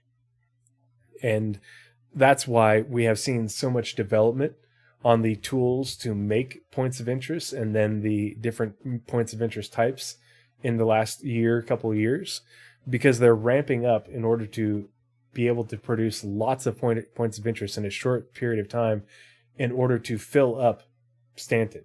A lot more full than we have right now, in order for you to have more locations to go to for gameplay. And then the same thing for Pyro. So along those lines, here's another really important quote directly from the Rastar talk during Inside Star Citizen, the Cargo Show, Fall 2022, which was November 3rd. And so I'm going to put this link in the chat as well. Again, it's going to be in the show notes in the description below. But let's listen to what he has to say. Backers should be caring about the Rastar and all these improvements, because that's the way we will be able to give you, the players, the most dense area we can imagine to keep in line and have all the planets, all the moons filled with POI and things to do on the surface, and maybe later in orbit of these planets and moons. CitizenCon 29. Okay, little quote right there. So they're going to use Rastar along with the procedural locations tool to have a much higher density of points of interest both on the surface of the planet but also in orbit. And so we know that Rastar is used for the outposts and settlements, both actual and then derelict. And then we know that and now we know that the Rastar tool is being used to do the what are they called on Orison or Crusader? the platforms. And so we also have the procedural locations tool, which is used to do the ship derelicts on the planets. Those are points of interest, as well as caves, the new underground facilities, the space stations, and then probably will be used for the asteroid facilities. So each one of these is a point of interest that will have first-person gameplay. And we already have seen some of it, and we're going to see a whole lot more of it. And with server meshing, they can add lots and lots and lots of different points of interest, and not just the UGS we have now, but 3 different sizes of UGFs and multiple different types of stations and outposts and towns and all that. So you have not only a lot of points of interest for first-person gameplay, but also a lot of variety in these points of interest, and thus a lot of variety in the missions that and game content that is associated with them. And a lot of it's going to be, there's going to be plenty that's combat related, plenty that starts out not combat related and then ends up having some combat in it. But a whole bunch of stuff that will be very attractive to these mainstream gamers. And if you watch the recent Inside Star Citizen where they're prototyping the salvage, the hole munching, he did a really good job of illustrating in this part of the clip, and I'm going to share this with a timestamp in the chat. It's also going to be in the show notes in the description below. But they showed how when they load up all the landing zones and other things onto the server, how it bogs them down, why server meshing is so important, and why when we get server meshing, this particularly dynamic server meshing, we're not going to have these planetary systems with very few points of interest, with only a handful on each moon, and planet. We're going to have a lot more, dozens more in each planetary, in each moon, and in the space in between the moons and the planets. So we don't need to watch this clip, but it's right there. And then, so a lot of people, and sorry for the brightness on my screen, say Star Citizen will always be niche because players don't want to deal with long travel times. People want to fast travel. They don't want to deal with the maintenance of their ships, blah, blah, blah. So here is a spreadsheet I did last year, that updated, it showed the changes in the size differences on the ARC star map from what was originally posted to the SC Tools Wikipedia when the star map was first implemented. And so this column right here is the size of the systems on the star map from when I copied every single one down a little over a year ago. And we can see that out of, we know there's going to be like 100 star systems or more. 30 of them, about a full third of the known star systems in game that we have the sizes for, are less than 10 AU. Stanton is 5. And we know that if you're playing within a planetary system, going from Hurston to its moons, your quantum jumps are very short. And so you don't have long travel times. You won't have long travel times in between, in between missions, in between contracts where you're going from one planet to another, or more importantly, if you're just going to be taking multiple contracts, around a moon, going to different points of interest, or in an asteroid belt or an asteroid field, you're going to be having very little travel time. It's when you go between planetary systems or between systems that your travel times get longer. And so for a full third of the known systems in the game that we have sizes for, you have very short travel times. And some of these systems have a lot more planets in them and moons and such than what we have in Stanton. So you have even more locations for first-person content. And then from 10 to 30 AU, we have another 30 systems. So 30 systems are between 10 and 30 AU. The number of systems that we have with known sizes that are above 30 AU is actually very small. This is the niche gameplay. And above 10, maybe a little bit more. But Yeah, and jump points. Brennan G says, "I hope traversing jump points isn't a 10-second thing. I want that to be an experience." I agree, and I think that certain jump points and jump tunnels will be longer than others, and that's how they make it interesting and more dynamic. And some of them will be more dangerous and longer and such. That part just isn't fleshed out. But as you can see, the majority of the systems in game are actually relatively small. And yeah, quantum travel isn't balanced or finalized yet, but we know that the majority of the systems are designed around being short travel times. And when you bring in the number of planets and moons, you're going to have a lot of localization, like they talked about, where you're going to be staying within a planetary system for long periods and doing the content within that planetary system, unless you're specifically doing things that are more niche. Like if you want to be a long-haul cargo hauler, that's niche. But, that's your gameplay. That's what you're looking for. But the majority of gamers aren't like that. And so let's look, before we wrap this up, let's look at a few of the things that are well into production right now and have been worked on, that are all the points of interest where we're going to have first-person gameplay. And a lot of it's there's going to be a lot of combat stuff, but a lot of non-combat stuff as well. The first of all is new caves. So we have the way that caves are built is using the procedural locations tool. And then they're just able to add in the different types of caves into that procedural locations tool and build all sorts of different caves. And then you can go down to the cave and do a retrieval mission, and I guarantee you. So do you like Deep Rock Galactic? Lots of people like Deep Rock Galactic. It's a super fun game. It's sold millions of copies. It's made lots and lots of money. And it's very popular. Going down into these caves, especially in places like Pyro or other places where there's going to be dangerous fauna, that's going to be like Deep Rock Galactic. You go in there and you have a retrieval mission to find this injured person, or this missing person, or somebody left some equipment down there and you have to go get it. Well, all right, or maybe even you get a mission to find specific minerals, either for someone else or you need these for crafting, and you go down there with you and your crew, and someone flies you down there, and you do the Deep Rock Galactic experience of fighting off whip crabs who are trying to eat your face. And, but that's your part of that retrieval mission. And maybe you have to get a certain amount of these, cave minables. So you're going to be hitting multiple caves, on the same planet that are short distances from each other, short travel times. That's not niche gameplay. That's mainstream right there, because it's Deep Rock Galactic, but Star Citizen, not dwarves, because all characters are going to be the same height. But at least we'll have beards eventually.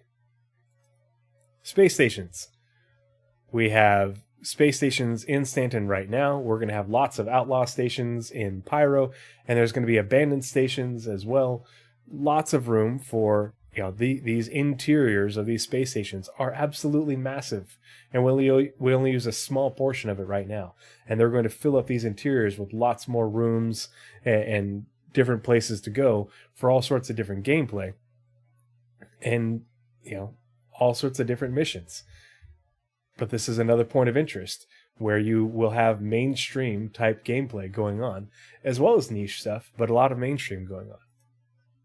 Same with those Pyro missions. We know that there's not going to be armistice zones. So where are all these hardcore shooter gamers going to go? They're going to want to go to these Pyro stations and get into shootouts and do a bunch of looter shooter and extraction shooter type stuff, which is going to be in the game, except for it's a looter shooter built into an MMO or an extraction shooter, and the place you have to extract to is where the person in your group is with the ship to get you out of here. Now we've got the UGFs. This is concept art of I think they said a medium, and we're gonna have smalls and we're gonna have larges. And they're all being built using the procedural locations tool. We're going to have tons of these giant points of interest with tons of gameplay. And whether it's lawful or not, whether it's combat or not, as soon as you land, it just became first-person gameplay. And if you're, maybe you have One thing that we've talked about a lot is hacking. There's going to be a lot of hacking contracts and everything to do like corporate espionage type missions. Well, you're going to have corporate espionage, but you're also going to have corporate mercenary work. Hey, we need you to go disrupt the operations of this underground facility because it's producing this, and this company wants you to stop their production, or they want you to sneak in there and steal information. That is tried and true first-person gameplay that is not niche, that is 100% mainstream. And the only part... Blizzard, I think I heard them recently refer to the existing UGS as small. They were small when they were built. They were planning on taking that concept and moving forward with it. Mm-hmm. But because it was basically a CitizenCon project, it was not set up to be continued. Yeah. So after they had time to get back around to it, they scrapped the current ones we have, and we're on a whole new set of small, medium, large. So medium, they said, is going to be a little bit smaller than the image we have on screen now, with a single landing pad and a slightly smaller above ground, but the underground will be up to the needs of the facility. Yeah. And the type and such. But lots of first-person gameplay. Tons. And again, combat or not, but there's going to be plenty of things that are very much mainstream gameplay. And especially if you're going in as a team or doing multiplayer stuff, you have a squad. And with multiple lots of UGFs dotting the planets. Because think about how many we have now, and think about how many we could have with server meshing in a system like Stanton. You have a major manufacturing system like Stanton, or maybe over in Magnus, or places where it's a big industrial base. You're going to have lots of underground facilities where this sort of stuff occurs. And a lot of these systems they're UEE systems, they're small systems, so there's lots of infrastructure, and there's very short jump distances between planets. And so if you've got a planet with multiple moons and lots of UGFs on the planets and on the moons, you've got a huge amount of first-person gameplay, combat or not, within arm's reach. That it makes it no longer niche. How many times drink when Tree says niche, and everybody will be drunk by the end of the show. The derelicts. So the derelict ships, like the Reclaimer, the new one with the 600i and the MSR, right? That's what it was. Which they completely broke. Yeah. These are built using the procedural locations tool. And the whole goal is for these things to be largely procedurally generated so they can put tons of them on different planets and moons, and some planets and moons will have more than others. That who knows how the dispersal will work, but we already know how the first-person content works for these because we have it with the Reclaimer and with Ghost Hollow, and I always blank on the name for the 600i one. Whistler's Crypt, yeah. Lots of it's completely busted though, right? Currently. Oh, is it really? I haven't even been there yet. Don't go in this patch. It is a lot of the stuff that you're supposed to be using to traverse is clipping through the ground. You can actually take a ladder into the ground, and then it will shove you out, and it's just you can't even get into the front section. So look at it from the air. Got it. Yeah. You can go to like the outposty bits on the outside. Just don't go into the cave. Mm-hmm. It's all broken. And one of the towers is also swallowed by a rock. But yeah, they have planned. They talked about, and Nazeris and I did a segment in detail on the procedural locations tool and all the things that they're going to use it to build, and how much work the tool does for them just with clicks of the button. But this is made so that way they will be able to have lots of derelict ships on the ground in various states with gameplay, and we have lots of derelict ships already. That's my favorite mission content, is a derelict in space or a derelict on the ground and going and doing a retrieval or find this dead person or whatever. Concept art of an additional derelict javelin that some UE admiral crashed onto a different planet. A moon planet. And then, of course, building interiors. tons of work going on building interiors, because we have hundreds, if we have dozens, maybe hundreds of buildings just in New Babbage or Lorville, or on Orison, that are going to have interiors, and ArtCore will have countless, and every single one of them can have a procedurally made building interior that's built in entirely using a rule system that is a haven for first-person content. And whether it's, again, a lot of the mainstream gamers are going to be interested more in combat related stuff, and there's going to be plenty. But a lot of these, we looked at those missions, like the... Imagine ArtCorp when you don't have to go to an ArtCorp moon to go get rid of a drug den, because it's in the city, it's in the building. Yeah. Like, you can have all your outpost stuff inside buildings, because, I mean, especially ArtCorp, because it is such an overgrown city, there are places they can't monitor themselves. They just do not have enough manpower. And somewhere like Microtech is going to be a lot more prim and proper, but, recreational drugs there. But anyway, like, you're going to have to, like, go into these buildings, and whether that's through the bottom or top, go watch the video on how they're designing those. I think we also did a video on them. Mm-hmm. And they can build them like traditional dungeons, where you have to go in, you have to clear floor by floor. It gets harder as they go. Maybe there's some, like, squatters up in the top, like right below, right around the and they can mix in stuff, because it'll be pads. Maybe this room won't have any combat in it, and you're searching and looking for stuff where you have to sneak through this part to then fight through this part, these multi-stage missions. People eat that up.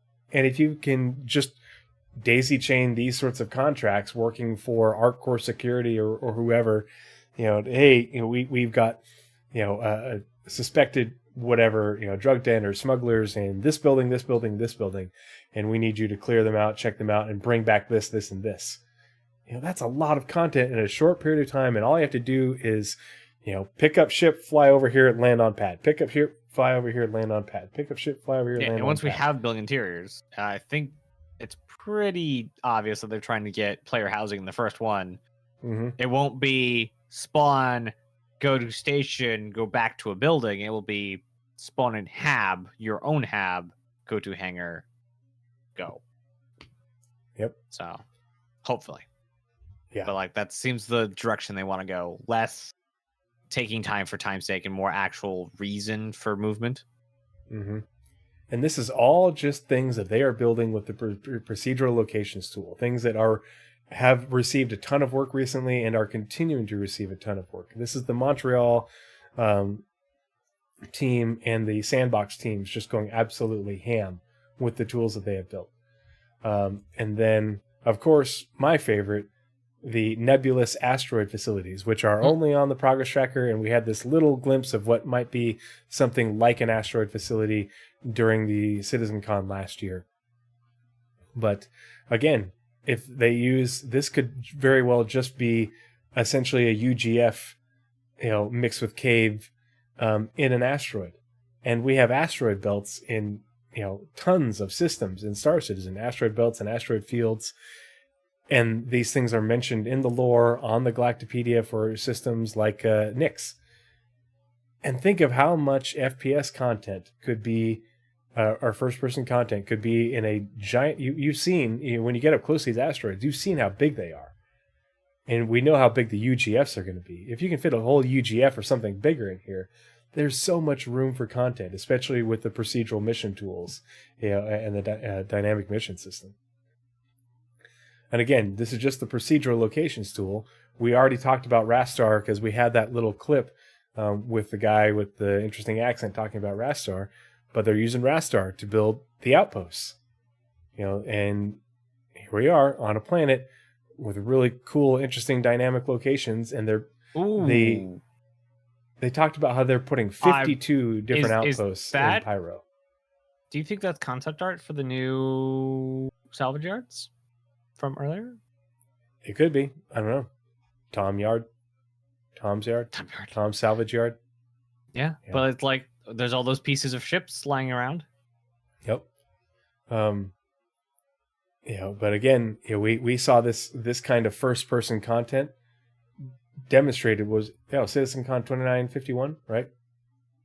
2021, where they did the demo with the multiple ways to get the mission done on Pyro. Mm-hmm.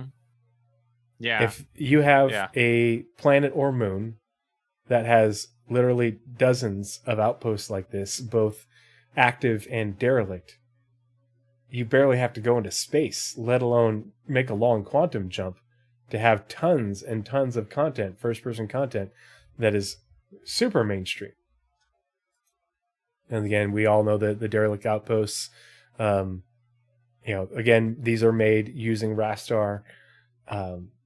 This is where, this is the first-person content that I do right now. I just did a relic hunt the other week, and love this stuff because you get some combat, you have some traversal stuff, you're searching for things. Eventually, there's going to be scanning, all sorts of looting, and it's, if there's a whole bunch of these littered around, you don't have to go very far, and you get a whole lot of content. You get a lot of bang for your buck when it comes to your playtime, which is a big complaint for a lot of people right now, is they spend so much time getting ready and traveling to where the gameplay is, and that's not the intent. That's not the plan.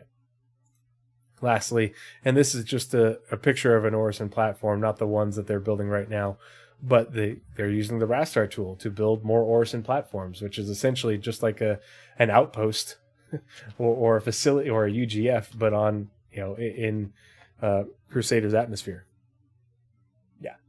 That's this is all that I have for this scanner anomaly, but I just wanted to have this conversation, and I appreciate Naz and ShinyHobo your input, and but Star Citizen,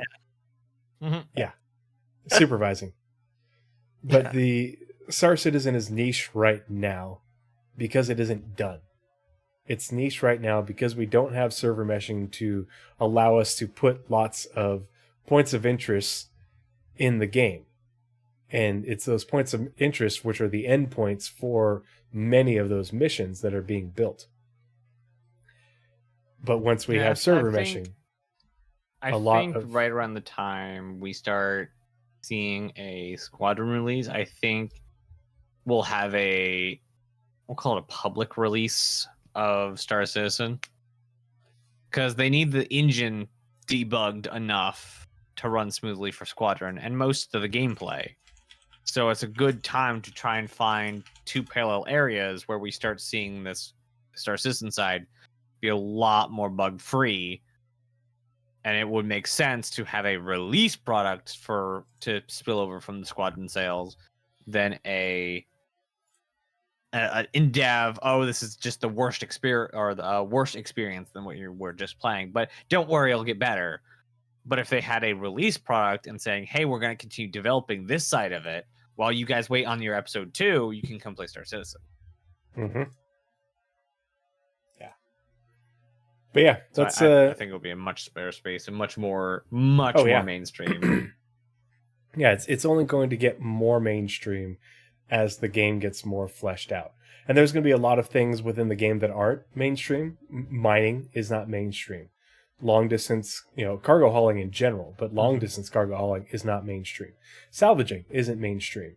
But each one of those things is a niche in its own, and as you add more niches up, suddenly you have a product that stops being niche because it satisfies a whole lot of game desires that people have. Yeah, you couple that on top Minecraft with stuff that is not a niche game. Playing creative is a niche part of Minecraft. Most people play mini games on servers. That is that was what most people do most of the time. So mini games, alternative games, we'll call them, so longer form like prisons or something like that, factions, survival, creative. Those are all niches within Minecraft. Star Citizen has the wonderful ability to capture complete game genres within their one game.